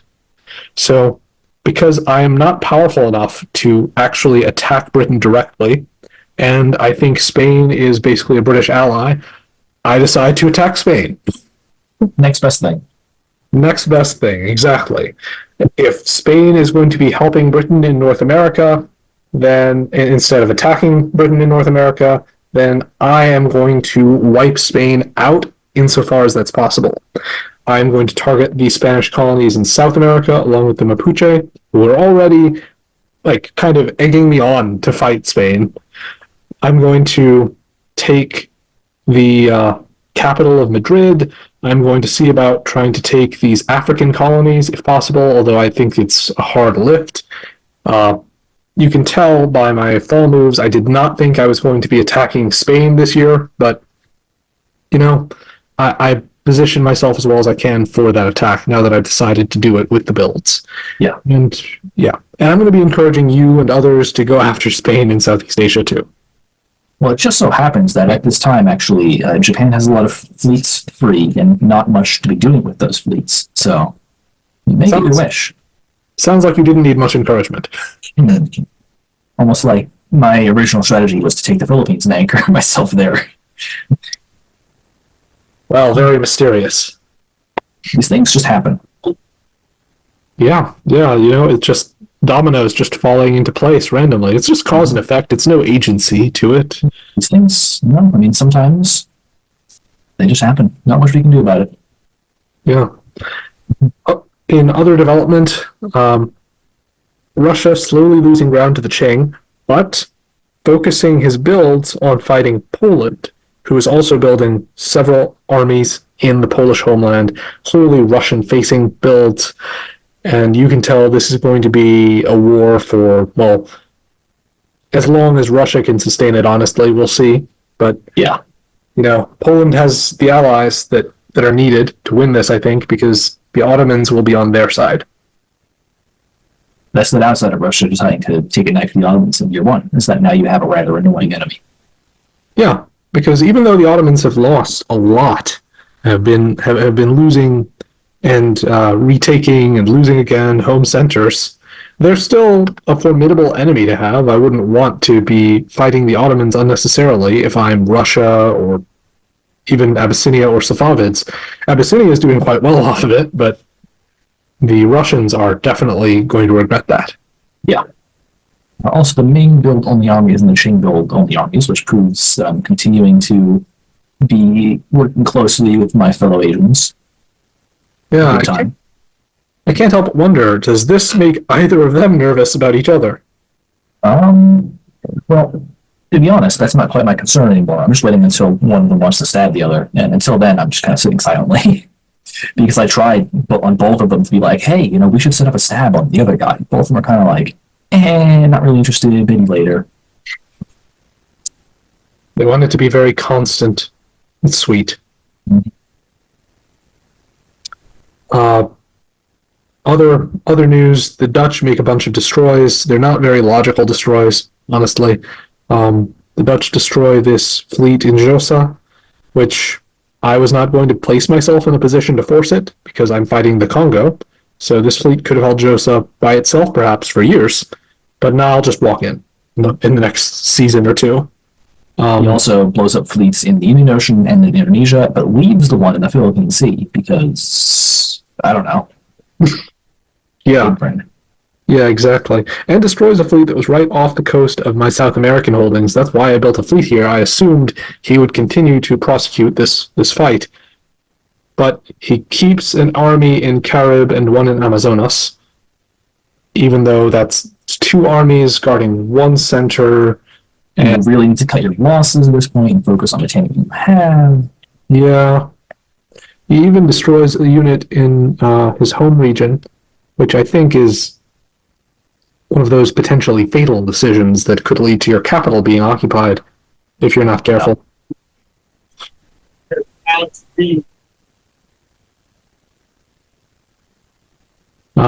So, unless there's something else, I think now would be a good moment to move on to the next spring. Spring Yes. of 1644.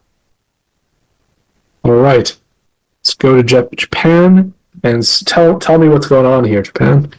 Yes, so this is me.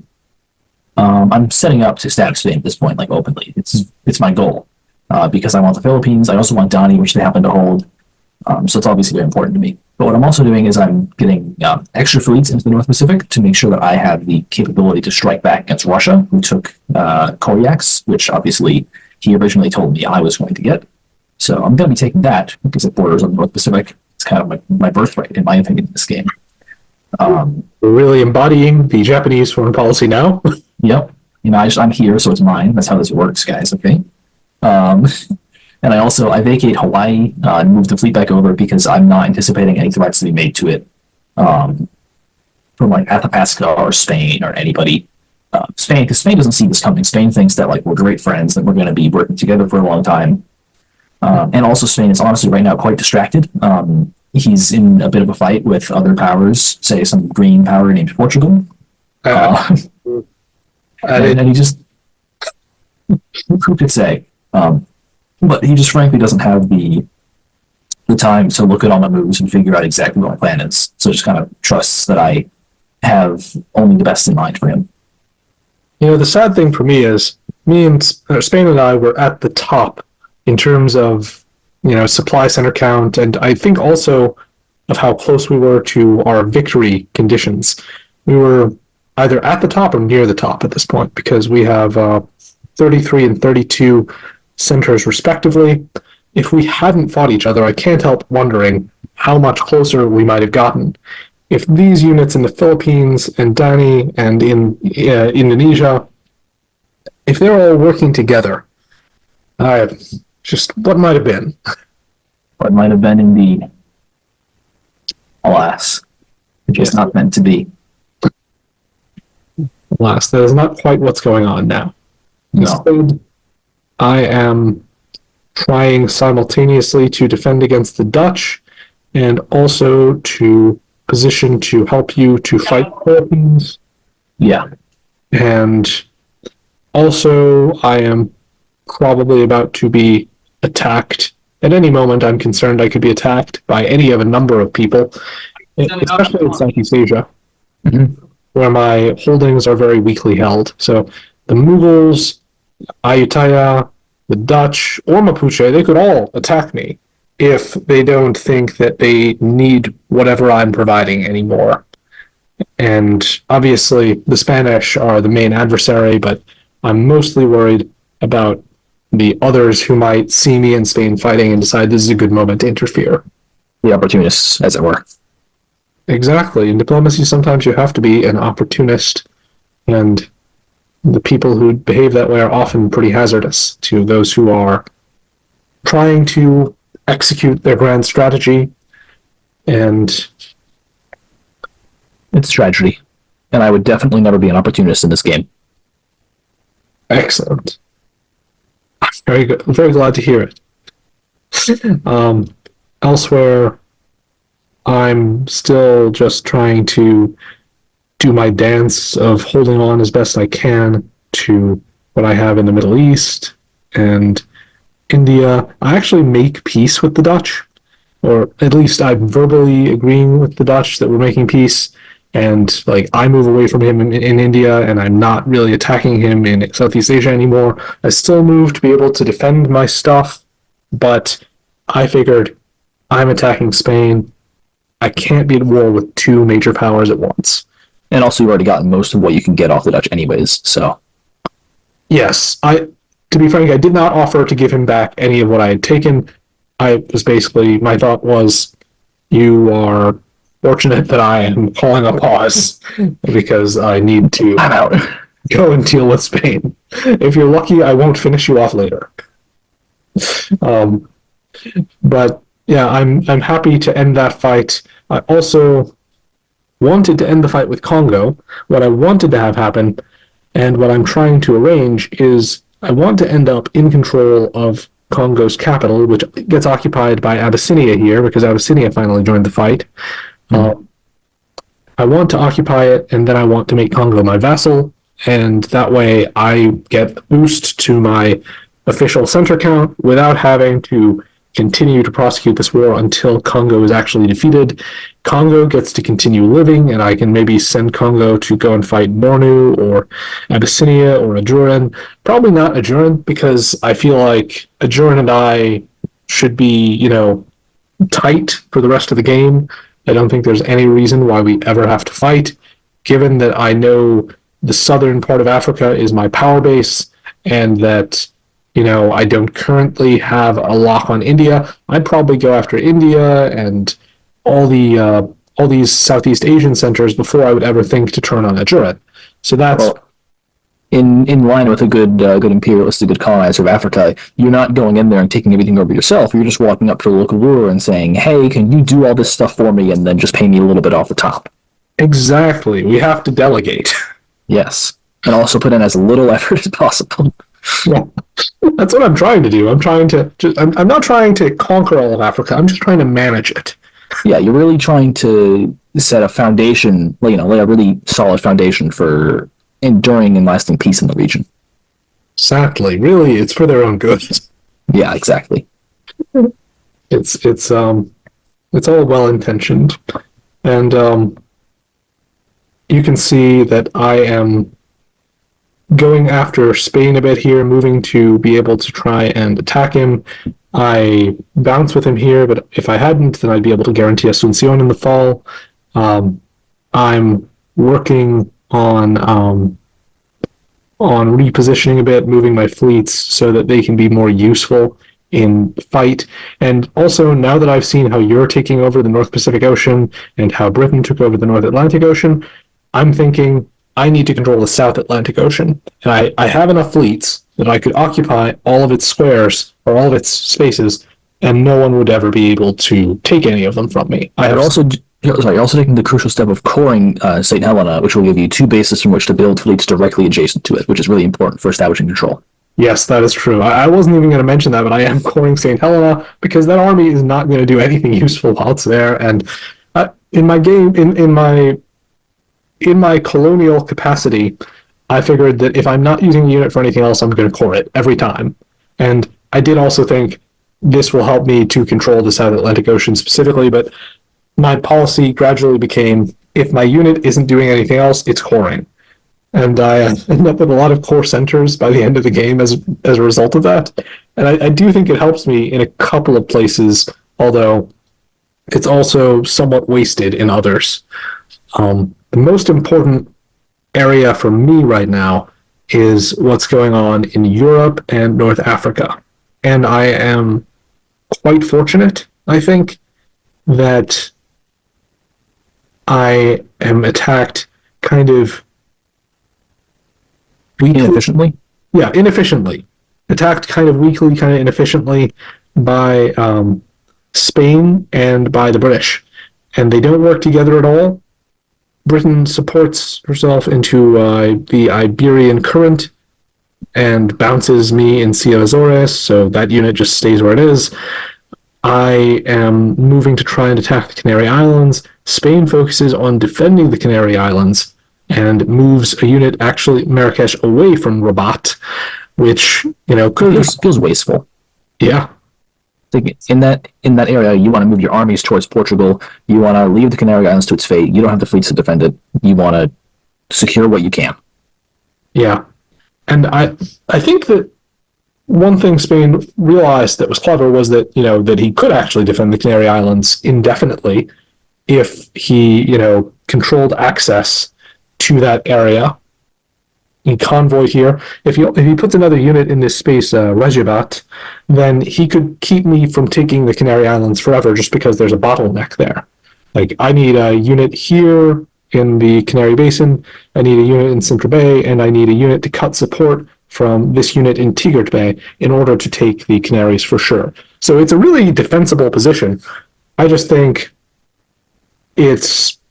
I think Spain is distracted. I think Spain is focused more or just as much on fighting the Ottomans as on fighting me. And, first of all, that's insulting. Second, fighting the Ottomans is completely unnecessary to Spain. Like, I was going to kick the Dutch's butt, but I still made peace with them so I could focus on Spain. And that's what Spain should have done with the Ottomans. And that's what's going to pay dividends. Because as you can see, this was already unblockable, impossible for Spain to prevent, but I move in to take the Spanish capital of Madrid, and I'll be able to guarantee it fall. So that feels like a game changer for me. Spain making some decisions that are likely to make it hard for them to potentially retake the Spanish capital after I inevitably take it in the coming season. And honestly, I felt like I was kind of the underdog at this moment because even though I can guarantee I'd take Madrid from Spain, I can't guarantee I can hold it. I can't guarantee that Spain doesn't get growth elsewhere and put it in these 3 other home centers that are in Spain. I only have 2 dots I can build in myself. So logically, if Spain fights and diplomes effectively elsewhere, Spain should be able to retake Madrid at some point. Well, luckily for you, things overseas are not going as well for Spain. You've got Mapuche stab Spain, and while Spain doesn't know it yet, he will soon be receiving a present from Eastern Asia, all the way from Tokyo. That's right. Spain is the diplomatic situation for Spain is much worse than the apparent tactical situation if you're just judging by the locations of my and Spain's units and how many we each have. Yes. Looking to the fall. Let's first go to you and see how things are going there. Yeah. So at this point, I haven't quite openly stabbed Spain yet because I couldn't take Donny. I couldn't force it, and so I didn't want to. But I did jump myself into Philippine Sea, which I can half justify to Spain as, hey, I'm being somewhat helpful. The biggest thing here is I take Koryaks from Russia, and Qing takes Chukchis, which means Russia is completely driven out of the east and is no longer a factor for me at all. And also I make sure to cover my capital, just in case Spain tries to take Edo in any moment of opportunism. It would be bounced, but luckily it doesn't come to that. So really, I'm just in a good position to do anything I want in Eastern Asia now. And there's not much anyone can do to stop me. The other thing that happens here is I start to talk to Mapuche, because we're both in agreement about fighting Spain, because he wants Donny. He sees it as kind of a natural spot for him to have a border, which I don't agree with, but I'm not going to be like, no, you can't have that, because I want him to attack Spain. And he is attacking Spain. So it suits me for him to think that he can have it. And it suits me for Spain to be fighting him about it, because that way Spain will move his fleets from the North Pacific to the South Pacific, as we can see. Yes. Spain and Mapuche are in much more obvious conflict in this moment than you and Spain, or you and Mapuche. So it really serves you well. You're sneaking up on Spain's unprotected backside, while Mapuche and I kind of keep him distracted. Yeah. Well done. Well, you guys actually fight him. Yeah. And the Dutch are also fighting Spain because that was kind of the deal. Was I'll stop attacking you, let's make peace. Hopefully you and I can both go after Spain. Yeah. It actually worked out surprisingly well, I would say. They are definitely causing some inconvenience to Spain by infiltrating the Philippines a little bit. But the season doesn't go quite as well as I might have hoped. I don't get into Manila. I got outguessed. Spain figured that I was doing something like this, or I made a suboptimal choice in any case. I could have supported the South China Sea into Manila, and I would have taken it. I don't know exactly what my thinking was here. I think it was really the wrong decision. Not even sugarcoating that. Mm-hmm. But on the bright side, other units are coming in to fill in some of these gaps, and I'm also moving to probably take the Dutch out, because even though they are helping with Spain right now, pretty soon they are going to have outlived their usefulness, so I need to be getting ready to take Dutch stuff. Because you need some of those precious dots. Yeah, exactly. And some of them are just empty, with only me able to attack them, like Josa and Valor. And then there's also Spain walking out of Asuncion. Oh, yes. Spain does walk out of Asuncion, and I walk right in. It is very funny. I have no idea what could have possessed Spain to make that move. I don't know. He cleverly outguessed me elsewhere, and he uncleverly outguessed himself here. Well, you see, he was really focused on all the other regions. So when it comes to North America, he's very, very focused. Europe, he's really planning this out. In Asia, he's laser focused on what's the best moves. But by the time he plans South America, it's too late in the afternoon. He has to take a siesta. So he just kind of draws some lines up. All right, we're done. This is going to be a running theme in analyzing Spanish foreign policy. So when does he take the siesta? Exactly. On days when the orders are especially good, you know he got them all in before it was time for his stuff. And when they are not, maybe it was a little late. Yeah. We see that with me kind of off his back, the Dutch are almost sort of making a comeback, except for they're still having some of the same problems as before. When they take one step forward, they also take one step back.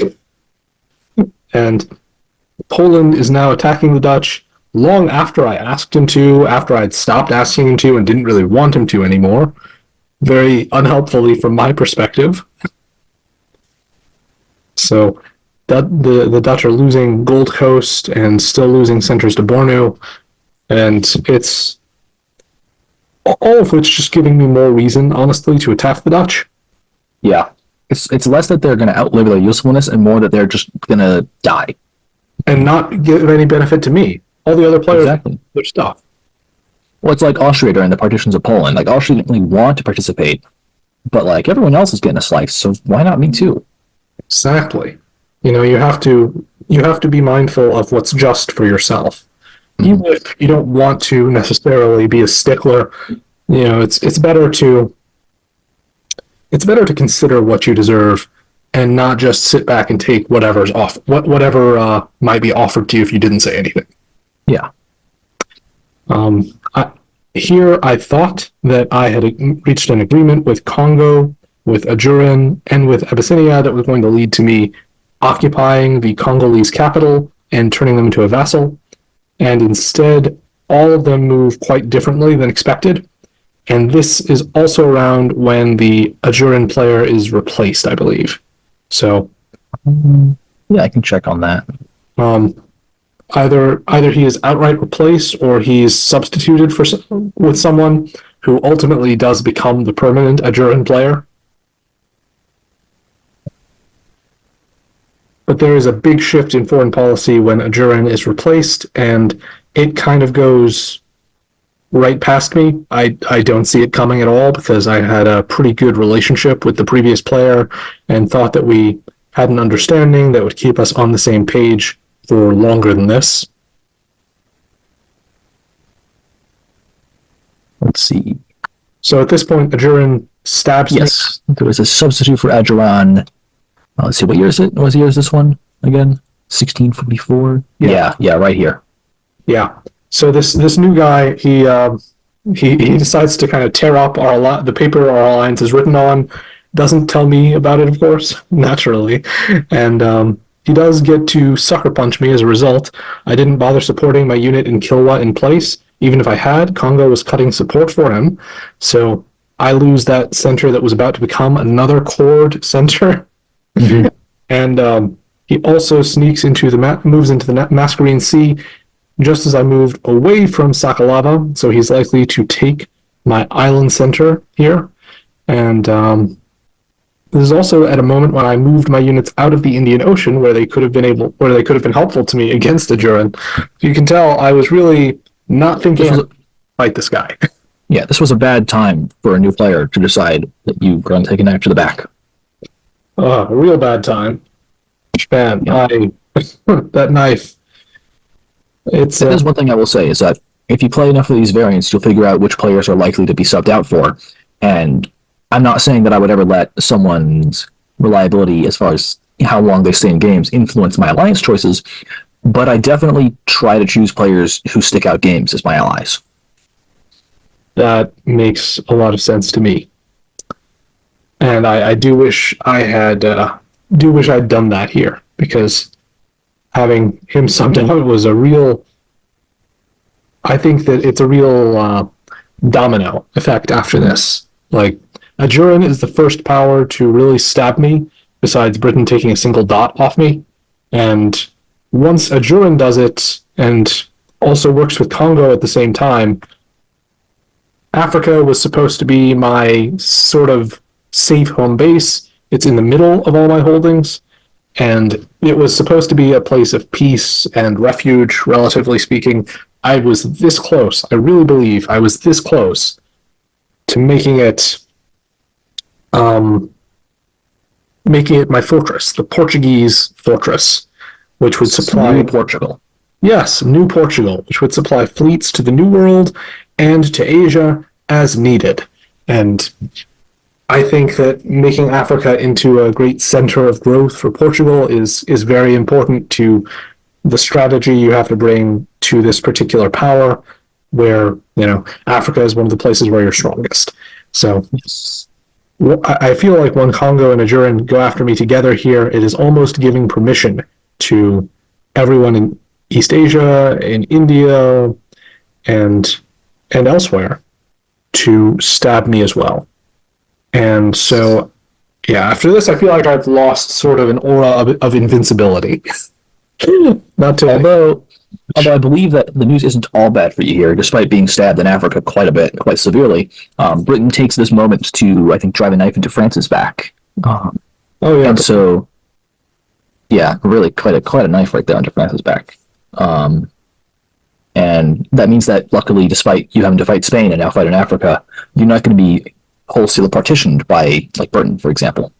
That's true. At this time, I actually take 2 of the North Atlantic Ocean centers as well. So I have the option of possibly being able to attack Britain in the future. Although right now it is pretty tenuous what I could do with those spaces. Yeah. Britain still has the naval supremacy.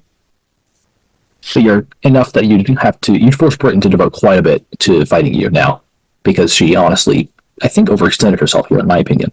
I think so too, and I would like to have been able to work with Spain at this point. I really wish that I had not stabbed Spain around this time, because, as much as I'm not sure that Spain was trustworthy, having Spain on my side against Britain would definitely get crushed at this point.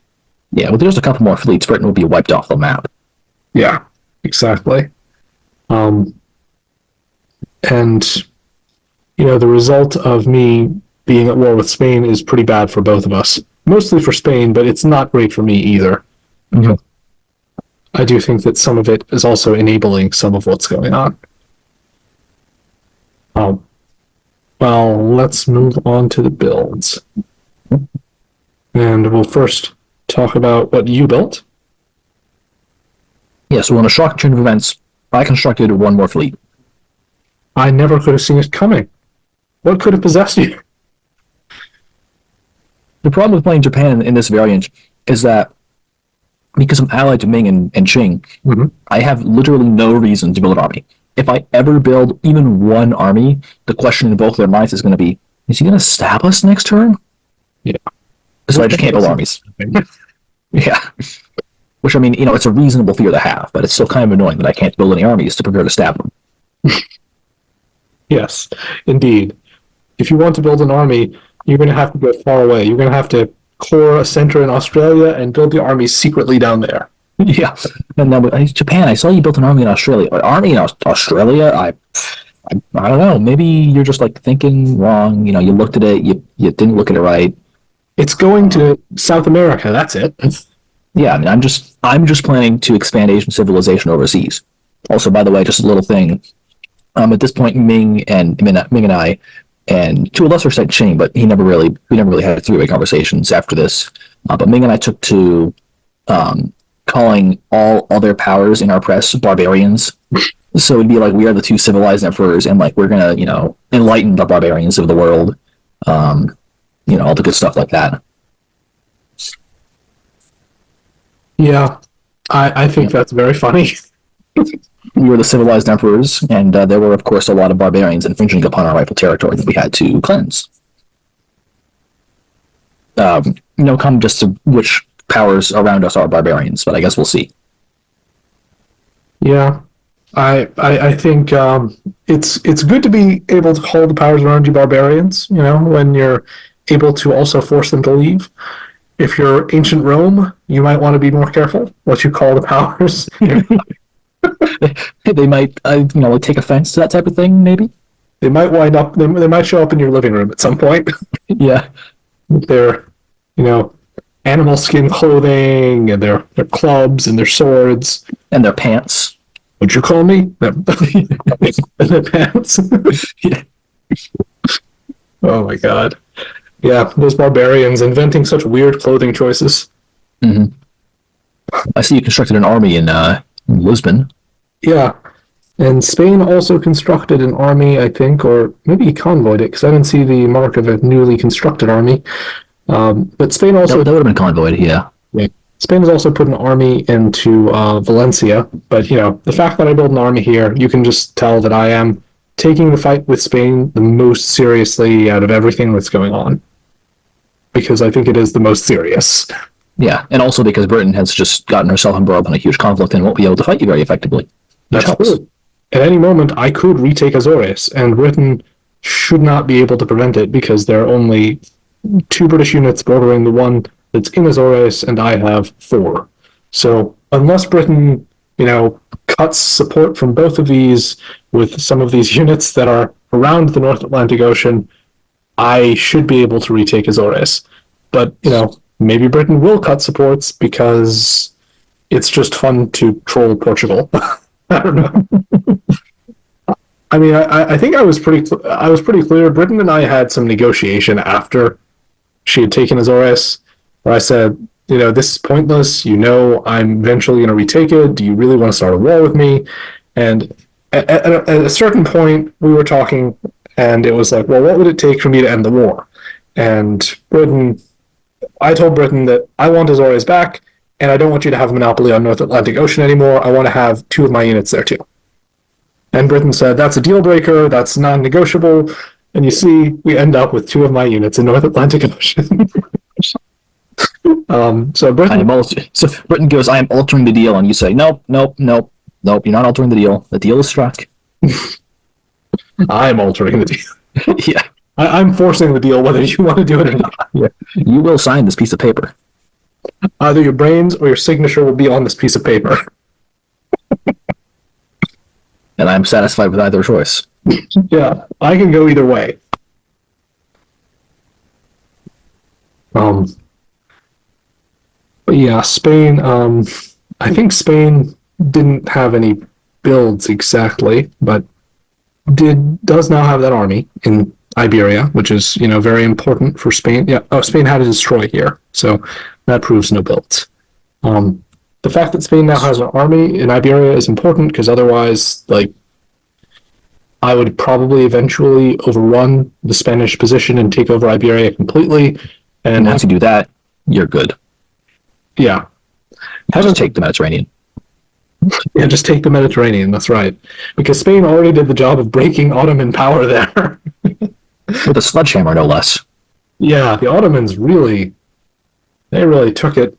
They really got hit hard here. Spain had the sledgehammer held up like this over Ottomans and was swinging it down, got your knife lodged in their back, and still went through with the full motion of the sledgehammer, and then brought it up and did it again for good measure, while the knife was in his back. What a champion! Committed to the cause. Oh my gosh. Around this time, after the builds, Spain and I do start negotiating about maybe getting back together, but we'll see what happens.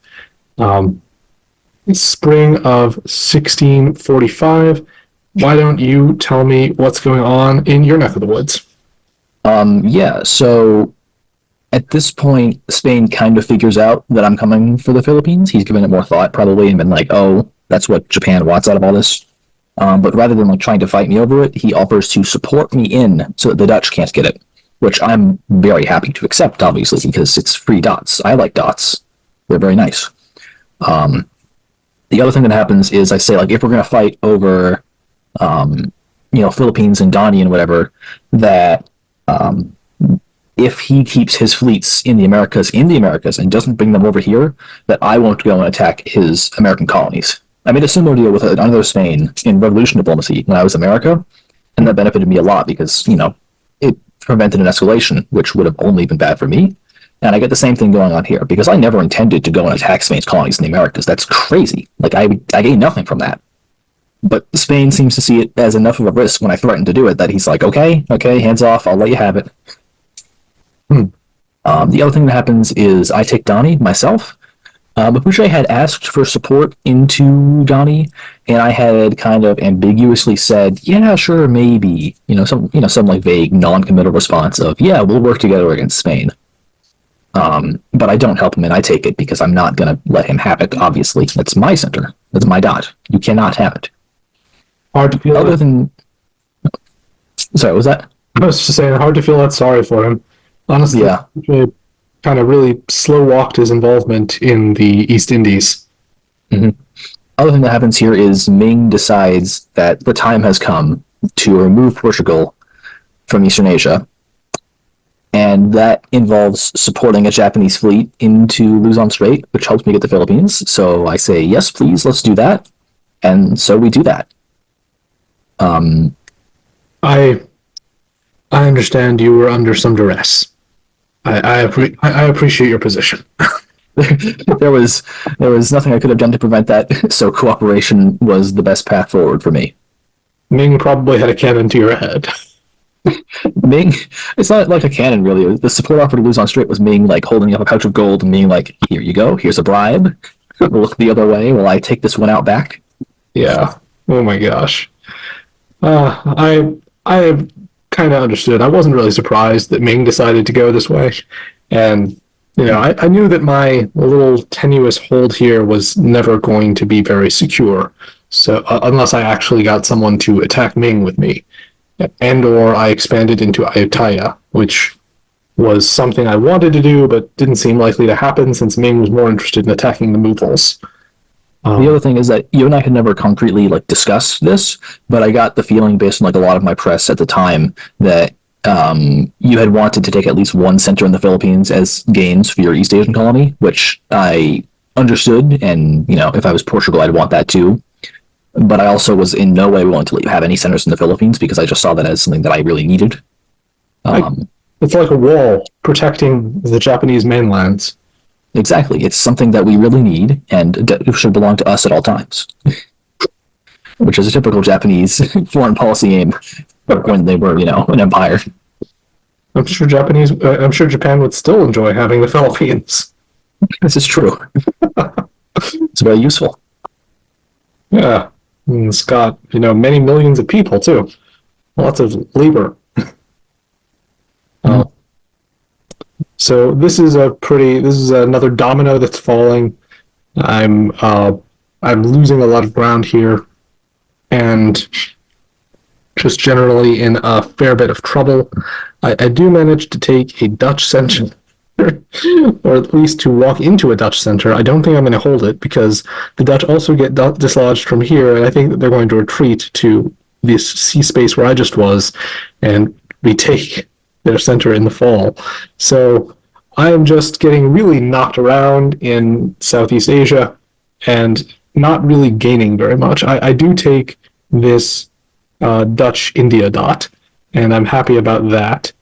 But at the same time, I think the Mughals feel very threatened by me for some reason, even though I've never been anything but friendly, really, to them. Maybe. And now you have a common enemy in Ajuran. Yes, you would think that would help bind us together, but it really doesn't seem to. I don't really understand all of Mughal's thinking in this game, but Mughal, has trouble going after the larger powers that are trying to fight him, like Russia, Safavid, Ming, and I think that maybe he, takes that out a little bit on trying to go after the little colonial powers that are directly to the south. It looks like he overestimates the distance between southern and northern India and the difficulty involved in moving his forces towards Ming. Towards you? It feels like towards Ming. It feels like he looks at that and he says, it will take a long time to get my armies up there, so I should look to take Portuguese centers to build more armies that are closer. When really, as far as I can tell, it would only take a year to get these armies in position to fight the Ming. I agree. I think Ming and Mughal are natural enemies. And if he wasn't going to go after Safavids, which I can understand because Ming is attacking him, I do think there are viable ways he could defeat or at least hold off the Ming until he gets an ally against him. And he's just not doing that very effectively.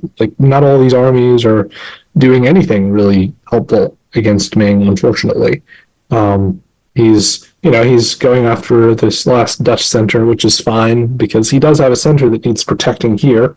It's not like Mughal can just leave it open. But I feel like his defenses were generally not very good, and when I saw the position on the map, I felt like it was stronger than this. I don't know. Yeah, I guess it's probably the biggest result, not the biggest, but one of the biggest results of what I call the Asian hug box, colloquially, which is that Ming now has a very easy time just devoting a lot of armies to expanding westwards. Oh, yeah. Ming has no enemies except for the enemies he chooses. It's a very good position to be in. Very strong. One of the emperors. Yeah. He really feels like an emperor with this slow rolling expansion he's doing. Elsewhere, I am continuing to fight with both the Congo and with Ajuran, although that's against my will a bit. I'm trying to tactically withdraw from the area right next to Ajuran because I'm mostly trying to make them fight each other while I fight Congo. And, I know that I don't have the force to retake Kilwa in this area right now. I need fleets and not just the army that I have here. So I'm trying to make sure Congo can't advance into my weak spot and or walk into my undefended centers, and also trying to make sure that I can launch my own offensive as early as possible. But now is also a time when I'm still fighting the Spanish, so there are pretty strong limitations on how much I can do. Yeah, you're stretched thin right now. Exactly, yeah. And the Dutch are still around as well. I'm concerned that the Dutch and the Spanish might work together, but fortunately they don't seem to have that idea. And I'm still occupying more of Spain because Spain just hasn't spent that much energy moving to defend the homeland. So we can see when he got to take a siesta this year.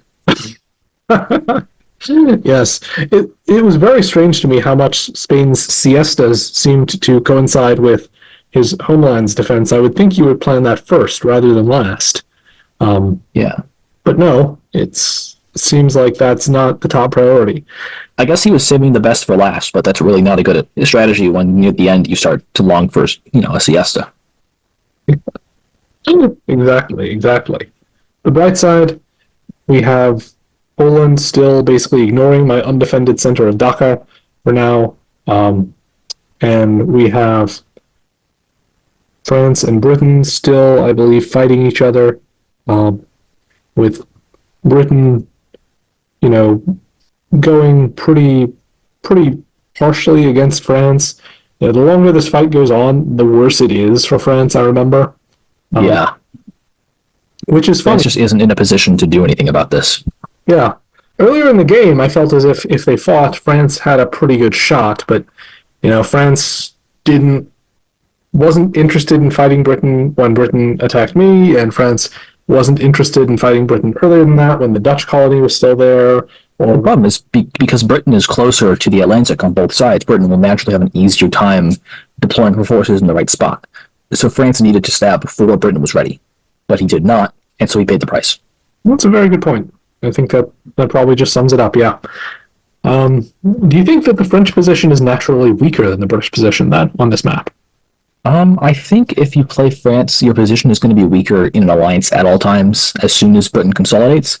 But if you plan for a second 1066 and you work with the Dutch, then you're probably going to have a better time. Like in an early conflict, France will fare better, but as time goes on and Britain eliminates potential French allies, Britain's hand only goes stronger. Oh, that's a very good point. It's a very good strategy, I think. So France needed to invade Britain. Just a small thing. They needed to find a guy named William, and they needed to conquer. Words to live by. Elsewhere, the other noteworthy events are Ajuran is stabbing Abyssinia. I've been trying to get Abyssinia to stab Ajuran, but it's funny that Ajuran makes the move on him first. It's pretty bold. Like the new Ajuran player is really willing to go out on a limb and take some risks. I've got to respect the hustle and the aggression that's really, really well placed here, because the Ajuran player is also fighting Bornu and also still attacking what's left of the Ottoman Empire and completely turned his back on Ajuran. So Abyssinia was really ripe for being attacked at this moment. And for some center harvesting. Yes, exactly. It was perfect. A perfect moment to do it. Other than that, I don't think there's that much going on. I mean, there's the Swedish trying to fight the Russians alongside the Poles. There's Qing also sort of struggling with the Russians, and the Russians slowly losing more and more of what we would normally consider as Russia. But nothing revolutionary, groundbreaking happening. Looking to the fall, we see what is happening here for you. So right here, I am securing North Pacific Ocean. I am fighting Spain. At this point, Spain has decided to work with Mapuche in East Asia, which I don't understand, but it is a thing that is happening. Mapuche is naturally a little bit upset with me about taking Donny, which I really don't understand. I think that this is naturally my center in like pretty much any scenario, and that demanding it is not going to be worth the price for Mapuche in fighting me. Because unlike Mapuche, I don't have anyone else to fight right now. Like, I'm technically fighting Spain, but Spain's not committing anything to fighting me. I'm just kind of doing whatever I want. And Spain is just letting me get away with it. Yeah, Mapuche doesn't have the strategic setup that you have, where Qing and Ming are pretty much unlikely to ever stab you, be willing to stab you, or even be able to stab you anytime in the foreseeable future. And if one of them tries, the other one will help me. Exactly, yeah. So, good positioning. Other than that, Inuit is kind of like moving towards Qing a little bit. in the north, which is like mildly annoying, but not consequential for me, other than the fact that it keeps Ching occupied a little more. But I'm not really too fussed about that. Oh yeah, I see what you mean. Yeah. Down south, I am continuing to grapple with the Dutch, who I'm glad I betrayed them because I'm getting dots elsewhere like Josa and Valor, but at the same time, they are still able to wriggle a bit and provide, some resistance and some loss of centers in a time when I would really prefer not to be losing centers, as if there's ever another kind of time. I also take my first and only unit from Ayutthaya here, using my 2 fleets that have been displaced from their previous position because they have nothing else to do, and I have no real reason to think the relationship with Ayutthaya is going to be a lasting one. I figure that Ayutthaya at any moment is going to start nibbling on my centers here. And, it's surprising to actually think that I attacked Ayutthaya first. But Ayutthaya instead attacks Mughal, although I later learned that this was a willing transfer of Andaman to Ayutthaya because Ayutthaya asked in sort of an aggressive way, and Mughal was worried about me and decided not to defend that center and to instead move toward defending against me, even though I hadn't. Mughal decided to try to preserve the peace with Ayutthaya, except Ayutthaya supported Ming in taking a Mughal home center, which doesn't seem like the greatest allocation of Mughal resources to me.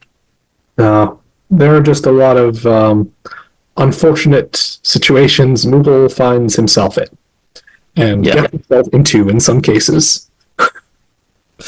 Maybe he was also taking a siesta. Although it's not necessarily a tradition for him. Elsewhere, we see that Poland attacks Spain. Just like with Poland attacking the Dutch, it happens like at a time when I'm almost done fighting Spain at this point. I mean, it is pretty useless at this point for Poland to be attacking Spain because, even though it is reducing Spain slightly, the truth is I never intended for this war to be about wiping out Spain.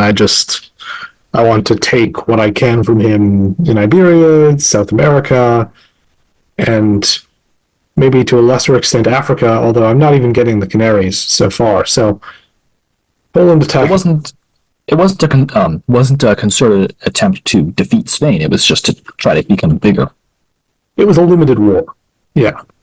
I don't think it's possible for me to defeat Spain because of all the American holdings he has that can't be attacked except for by going through Britain. Yeah. So, unless Britain were to attack Spain, in which case, amusingly enough, we would suddenly be on the same side. I would suddenly be on the same side with the person who I wanted Spain to attack in the first place. I do retake Azores this season. As it should be. Yes, as it was meant to be. It is naturally Portuguese. Only Portugal should be able to occupy this place. It is not only do you retake Azores, but you also maintain 2 units in North Atlantic. That's right. In fact, that's exactly right. And it's pretty funny. I'm gonna end up, I think, abandoning having units in the North Atlantic at a certain point because it's not particularly valuable. But I wanted the units there because Britain had decided to become aggressive for no apparent reason, and that could always be revisited at any time. Britain seems to be like an unpredictable sort of player. Otherwise, not too much notable happening for me. Poland doing really well, expanding in, continuing to expand both in Africa and in Europe, and somehow still holding on to everything that he has in South America. Should never have had Caracas, but still has it because Spain, in the middle of tussling with me, hasn't been able to do anything to take it from him yet. And it's a pretty ridiculous state of affairs. But very good for Poland. Very good for Poland. Ajurin continues to advance against me successfully, and I am pulling back more and more, just trying to keep what hold I have over this little cone in the south of Africa. It's far from being a safe haven. It's now it was supposed to be Fortress Portugal. It's sort of difficult to overcome. I will always have some stuff in Africa, but now it's a very embattled fortress. Yeah. It's not a place to project strength. It's another weakness you have to defend. Exactly. That's a great way of putting it. Anything else you want to call the audience's attention to before we move on to the builds? Not yet. Actually, maybe yeah. What I will say is, after the fall movements, but before the retreats, I got put into a little group chat by the Netherlands called the Lusosphere Destruction Institute, which was some idea of a coalition against Portugal because Netherlands was trying to hype you up as a power that was going to destroy the world. He put in, let's see, Ajuran, Poland, Britain, Ottomans, myself, Qing, Abyssinia, Athapaska, let's see, Sweden, Ming, and those are the people who sent messages in that channel. Oh my god. So yeah. You put in people who couldn't even attack me. He did. Sweden. But I guess I should also important to mention after this season, Sweden got a new player, Strange, who is good at diplomacy. I think is how I put it. Yeah, I think that's a good way of putting it too. Yeah. No more elaboration. None required for now. Yep. Good at diplomacy. Well, thank you for that very flattering information. Yeah, it's funny that in this moment when people are seeing me as a threat, I actually drop a unit. Yeah. I'm not sure where I took it from. Probably somewhere in the east. No, I took here in the Arabian Peninsula. Yeah, because that's gone anyways. Yeah, exactly. And I might as well just cut my losses there and forget about it. Try to establish new relationships. And forget about worrying over the Middle East. That place is a graveyard of empires anyway. I don't want to try and take over any more of it than I did. I should be glad that I never got a hold of any of Arabia because that place is just a boondoggle. Exactly. Just a nightmare to try and hold. Yes. I continued with my plans of building fleets. So I built, let's see, was it one or two? It was two more fleets this year. Well, when you have a winning strategy. Yep. And also a naval war to fight with Mapuche. Exactly. Because Mapuche is apparently pretty, determined. Yeah, we were negotiating, and it came up quite a few times when I'd be like, hey, we can just, not fight each other. And, no, he was very adamant in demanding that he get back Dani. I can find one of the messages right here. He never owned Dani. No, he didn't. I told him, let's see, this was after spring. I said, hey, I'm trying to set myself up to break away from the Asian hug box. Your obvious naval hostility is forcing me to stick to it because people were becoming kind of concerned about it. I think is the vibe I was getting in press, like Athapaska and Mapuche a little bit. And Mapuche, let me grab the exact wording. It was, you are completely right that I personally stand very little to gain in terms of dots from devoting everything to a full attack on you. Dani is probably close to it, and I'd much rather be trying to take centers off the Dutch and Ayutthaya. But then it was, but I stand to lose a bit if you lie to me. So I proposed a compromise to build trust, and it didn't go anywhere, unfortunately. So press with Mapuche was interesting this game. Yeah, Mapuche was a lot friendlier to me for almost the whole game. But I was also giving him things he wanted.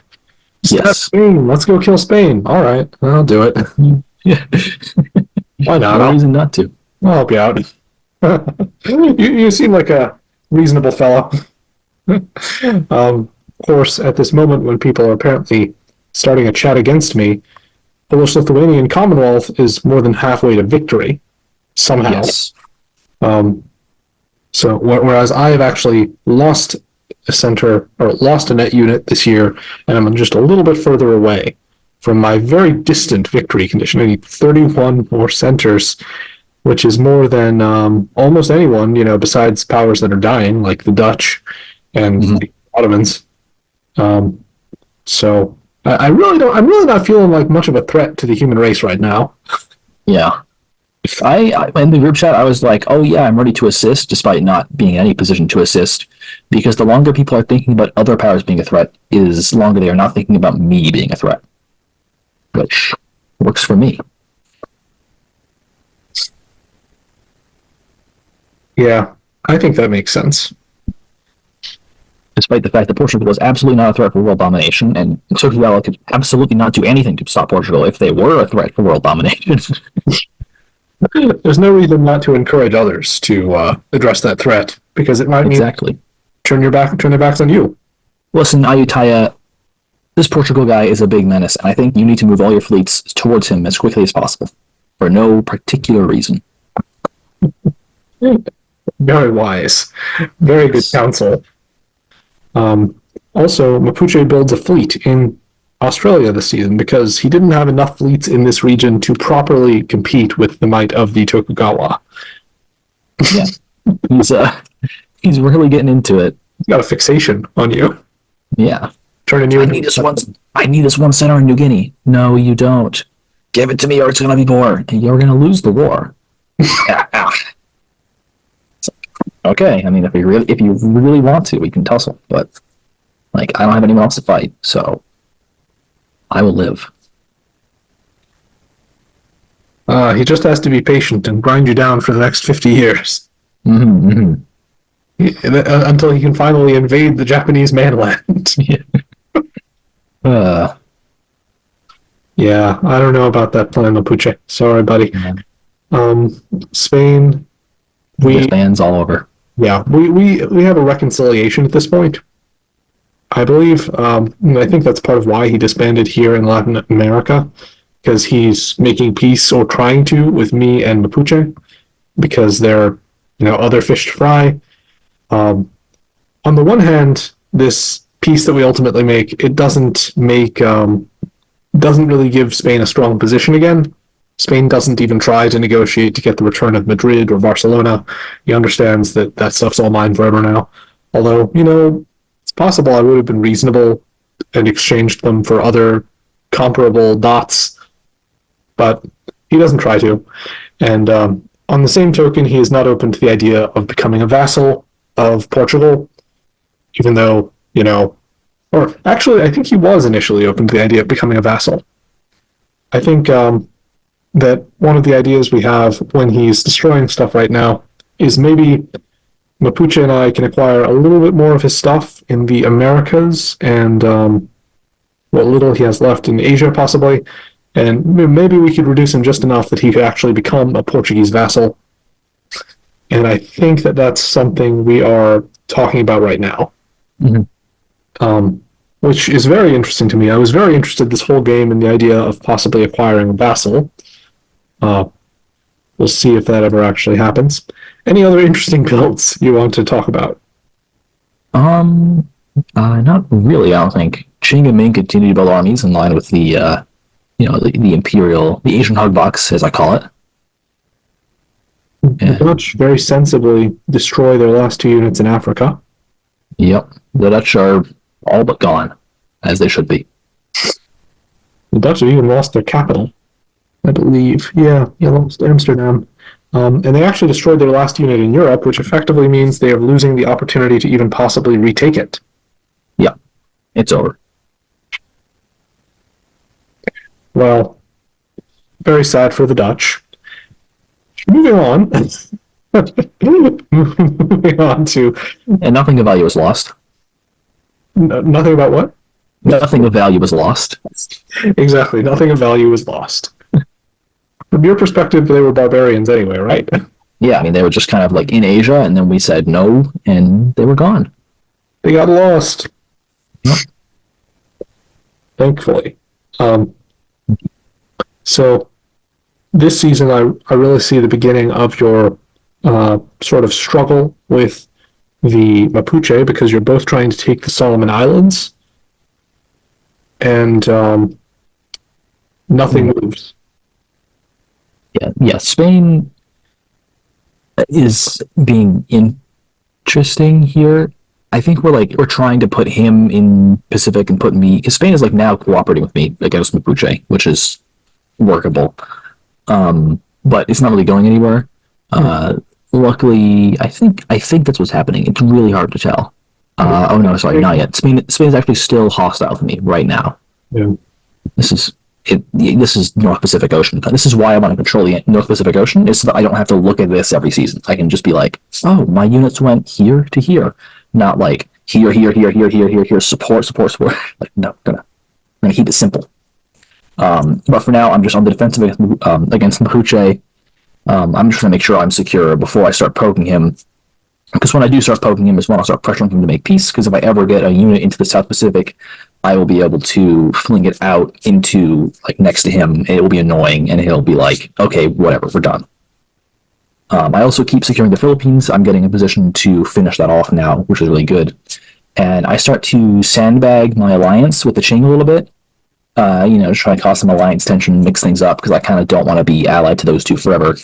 And because I've been talking to Inuit as well, who's been asking for this for a little bit now. So I decide not to support the Qing to hold in Chukchis in eastern Siberia, so they lose a dot. Tragic. Very sad. Indeed. Well, how's your relationship with Ayutthaya? Ayutthaya is a player. So at this point, the original Ayutthaya player, Ego, is not someone I had a lot of press with. At least as far as regular press goes. As far as I've played with Ego a few times in games, and as far as what I've seen and my press with them, they're a player that I haven't noticed take a significant amount of initiative in positions. So I was pretty content just to kind of sit here and occasionally ping messages back and forth to make sure they weren't going to do anything. But I'm never really looking at this Ayutthaya player and saying, like, oh, I need to be careful because they might stab me. That's not really ever a concern I have. I see. So we have like some kind of loose defensive idea against the Ming, where it's like if Ming ever stabs one of us, then the other one will come and beat up Ming too. But there's no like concrete arrangement or anything like that. Wow. Well, it's amazing to me with such this kind of confederation in the East that none of you so far have done any of the stabbery that I might. Yeah. Not even been discussed since year one with me and Qing. He hasn't brought it up once since then. Well, when you're constantly expanding, it's much easier to be disciplined, I think. It is. Quite a bit easier. And good on them. Good on all of you. This is kind of an ideal strategy, unless you can do what Poland is doing, which is to constantly expand, have a close ally that expands much more slowly than you and is kind of okay with that, and slowly but surely approach a point where you could actually win the whole thing. Yeah. Or do that quite rapidly. Yeah. It is pretty quick. I mean, it's slow compared to some things, but it's definitely quick compared to a lot of others. Mm-hmm. The defeat of the Dutch took a long time. It was very annoying how long it took and how many interruptions there were. Yeah. But they are now about to be consigned to the history books. Yes. I had a minor disagreement with the Mapuche here. I see. Yeah, in the last season they cored in the center, so I actually did a self-bounce to prevent them from coring it again. Because I didn't want a cored center on my border with Mapuche. Feels like quite an easy way to get a knife in the back. Yes, it does. Mapuche is still attacking Spain here, trying to reduce their size, and Spain is pulling back because we are trying to negotiate the end of the conflict. So, hopefully here it's possible that Spain could actually become a vassal of the Portuguese Empire. but it's not very likely if elsewhere I keep being reduced in size and strength. If all your other colonies are getting nibbled on. Exactly. I'm losing this territory that I had next to Congo for all these years. I'm sure Congo is now very happy that we never formed a vassal relationship because, now Congo has the better of it. Although I will say, of course, a vassal can always stab the power above them. And so, probably Congo would have been better off to be a vassal for a bit and to go attack Ajuran or Abyssinia or Bornu. Establish another power base that can really be utilized very well. Yeah. For the entire game, Congo is never really going to have anything wider than this little circle and never going to approach the board top position, which, not to say that I had an amazing performance in this game, but I was attacked by many people throughout the game, and I would say that has something to do with it. Congo had very few enemies for long periods of time. And yet remained a very provincial power.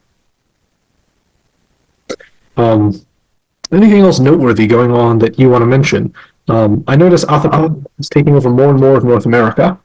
Yeah, I actually remember, I think at this point, Sweden was, the new Sweden player decided to threaten to throw to Poland in every single one of his press channels, including to me, I think, because Russia was taking two of his centers, and he was upset about that, or for whatever reason.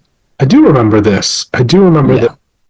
I mean, it's, it is what it is. You can throw to Poland if you want to.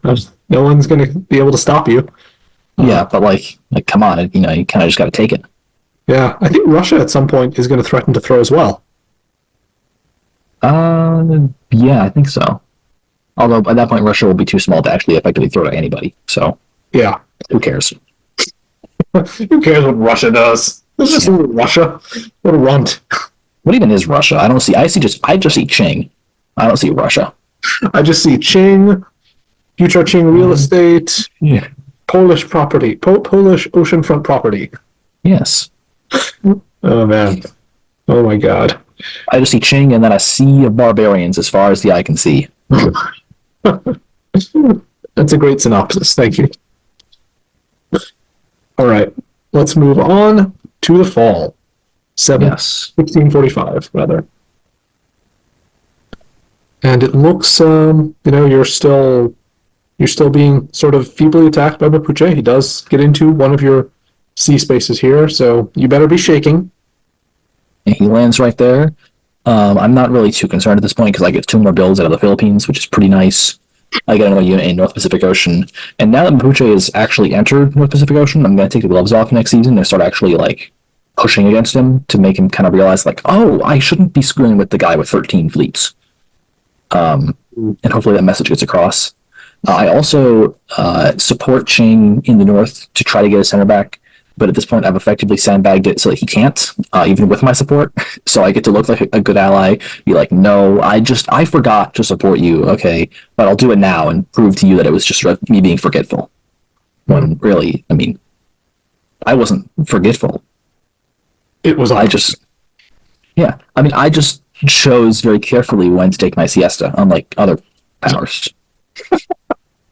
Spain's taking his siestas when it's bad for him. You're taking your siestas when it's bad for Qing. Yes. Other than that, there's not really much notable going on. There's just really not much here. Yeah, not too much for me either. I'm being attacked by Ayutthaya, which, fair enough. It's retaliation for this. I take a Dutch center in retaliation for one he took from me earlier. Mapuche self-bouncing to protect one of my other centers from the Dutch sneaking in. And Ayutthaya taking the Dutch center that the Dutch player had taken from me, while you take the last Dutch center in Southeast Asia. So that's another place where the Dutch are extinct, leaving them only alive in South America. They are becoming a truly endangered species, the Dutch. We're walking around the coffin and hitting all the nails in. Yeah, hitting them extra to make sure that the coffin is closed. Yep. We want to be sure the Dutch are really dead. this time. Make sure he's asleep in that coffin. Permanently. Exactly. Sleeping forever. This season. This season, Mughal and MRs. I wish I had realized he was going to MR because I would have just walked back into my center of Goa that he had taken earlier and that I left, we both left vacant. I could really have used an extra dot from this season. But my own fault for not communicating enough to realize that the Mughals were not going to be entering orders. Of course, this doesn't help his position. He loses another one of his centers to the Ming. The inevitability of progress, right? A bunch of barbarians. Yeah.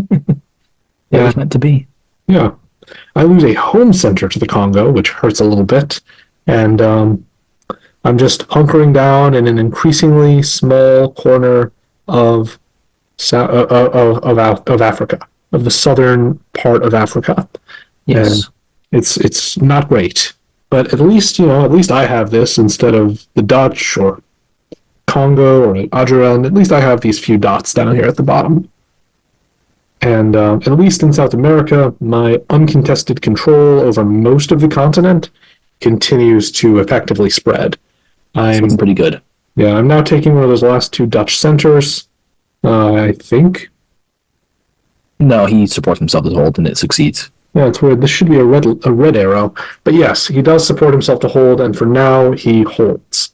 I think I was trying to communicate to the French, offering to, support him into this dot if he cut support to let me get into this dot, but he wasn't really interested in that. So France at this point is kind of a dead man walking anyways. Yeah, although you'd think he'd be reaching for any dots he could get at any point at this point. Yeah, I think he had held some blame toward me for some reason, as if I had engaged in any contribution toward his downfall. I didn't. I don't think. You didn't really have any ability to if you wanted to. I would love to take some of the credit, but no.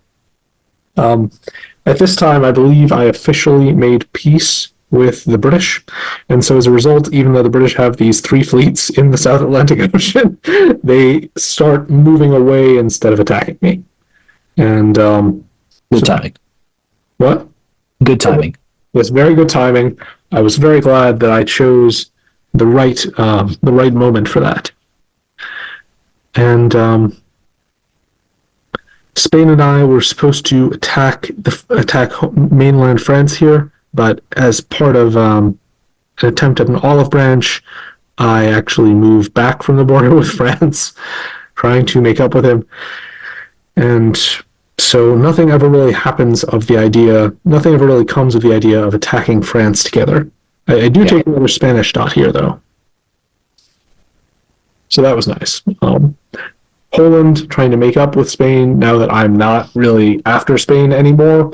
Supporting him back into the Polish center that was just a Spanish center. It's one of the weird Bob things that Poland does. He likes to try and present himself as the good guy and doing a lot of really nice things. And this is diplomacy. You don't have to be the good guy, okay? You have to be the winning guy. That's accurate. And he is doing some impressive stuff here. He's taken the capital of the Ottoman Empire, so they are potentially going to become a vassal. He has just now taken the capital of Russia, so they could become a vassal. It actually holds, I think.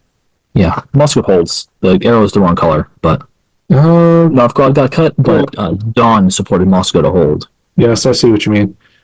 Those arrows, they are confusing sometimes.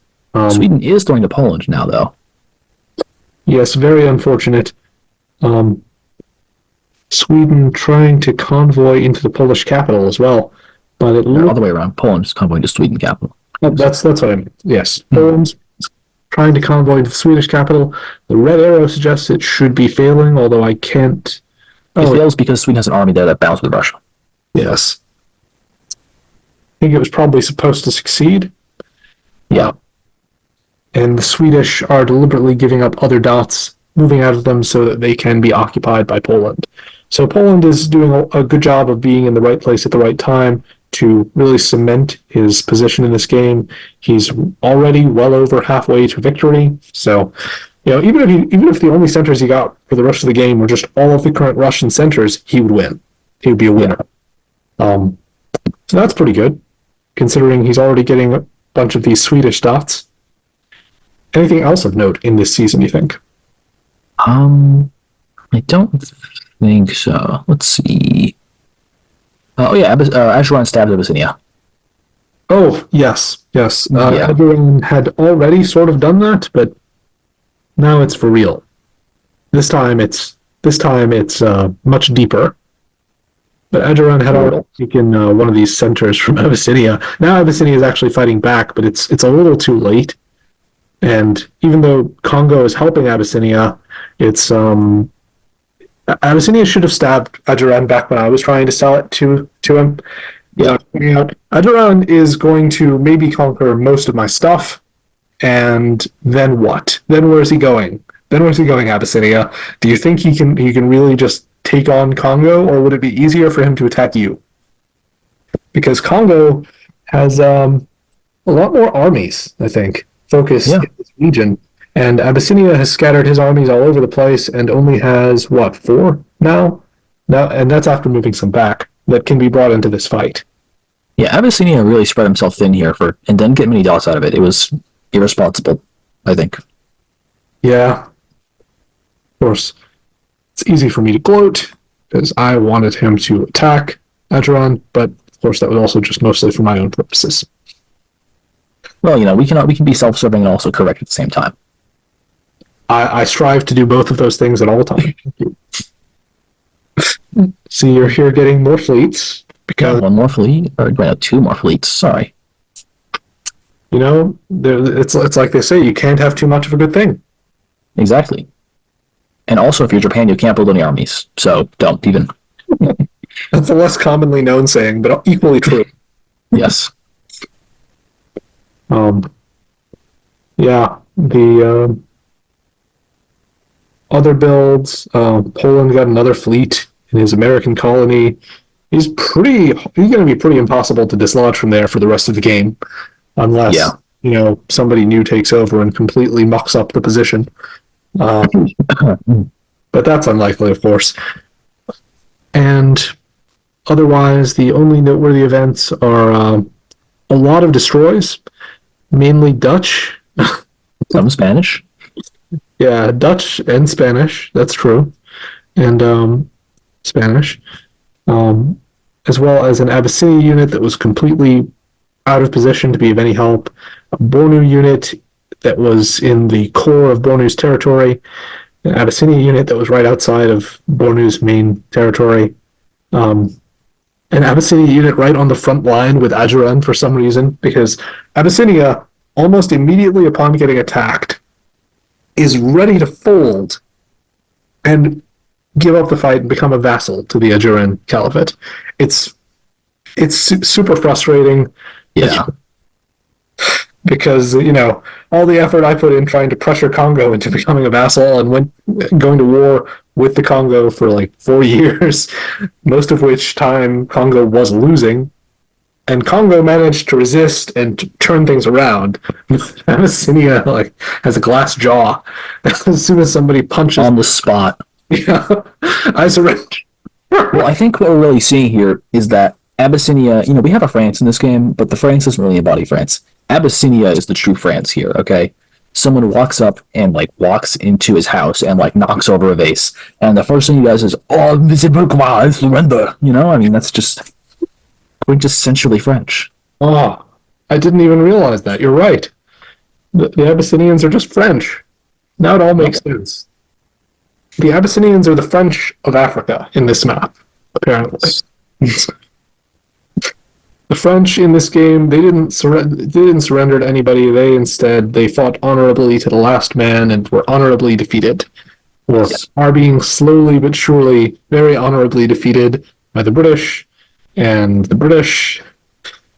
mostly just the British. And sometimes the Austrians, but only on Sundays. Only on Sundays, indeed. The Austrians and the Poles have invaded pretty far west, and there's still some argument over whether they need to keep going further and further west. I had been trying to get them to leave France alone at a certain point so that France could have a free hand to help me with Britain, but I'm not really fighting Britain now, and France hasn't been very helpful, so I think at this point I didn't care what happened to France anymore. Yeah, as long as it's not your problem, then it's fine. Exactly. As long as it's not, I have so many problems right now. I mean, I have all these different places to defend, and all of them are beleaguered except for South America and Iberia. Yeah, this is really the downside of colonials. Is when it starts to go poorly, there's a lot of just crap you have to deal with, and a lot of holes you have to patch up. Yeah, I feel like the last British prime minister before the British Empire starts to dissolve or something. Like, Yeah, I'm just witnessing more and more of my territories break away and just pulling out my hair slowly. you're the guy between four horses with your arms tied up and your legs tied up, and they're slowly trying to pull you apart. That's about it. That's about. And you're resisting. And luckily, the Brazil and Iberia, your arms aren't actually tied very well, so you can kind of resist pretty well. Yeah, two of my limbs are going to be saved, perhaps, because the attack on Spain was actually fairly successful, and Spain never really counterpunched much at all.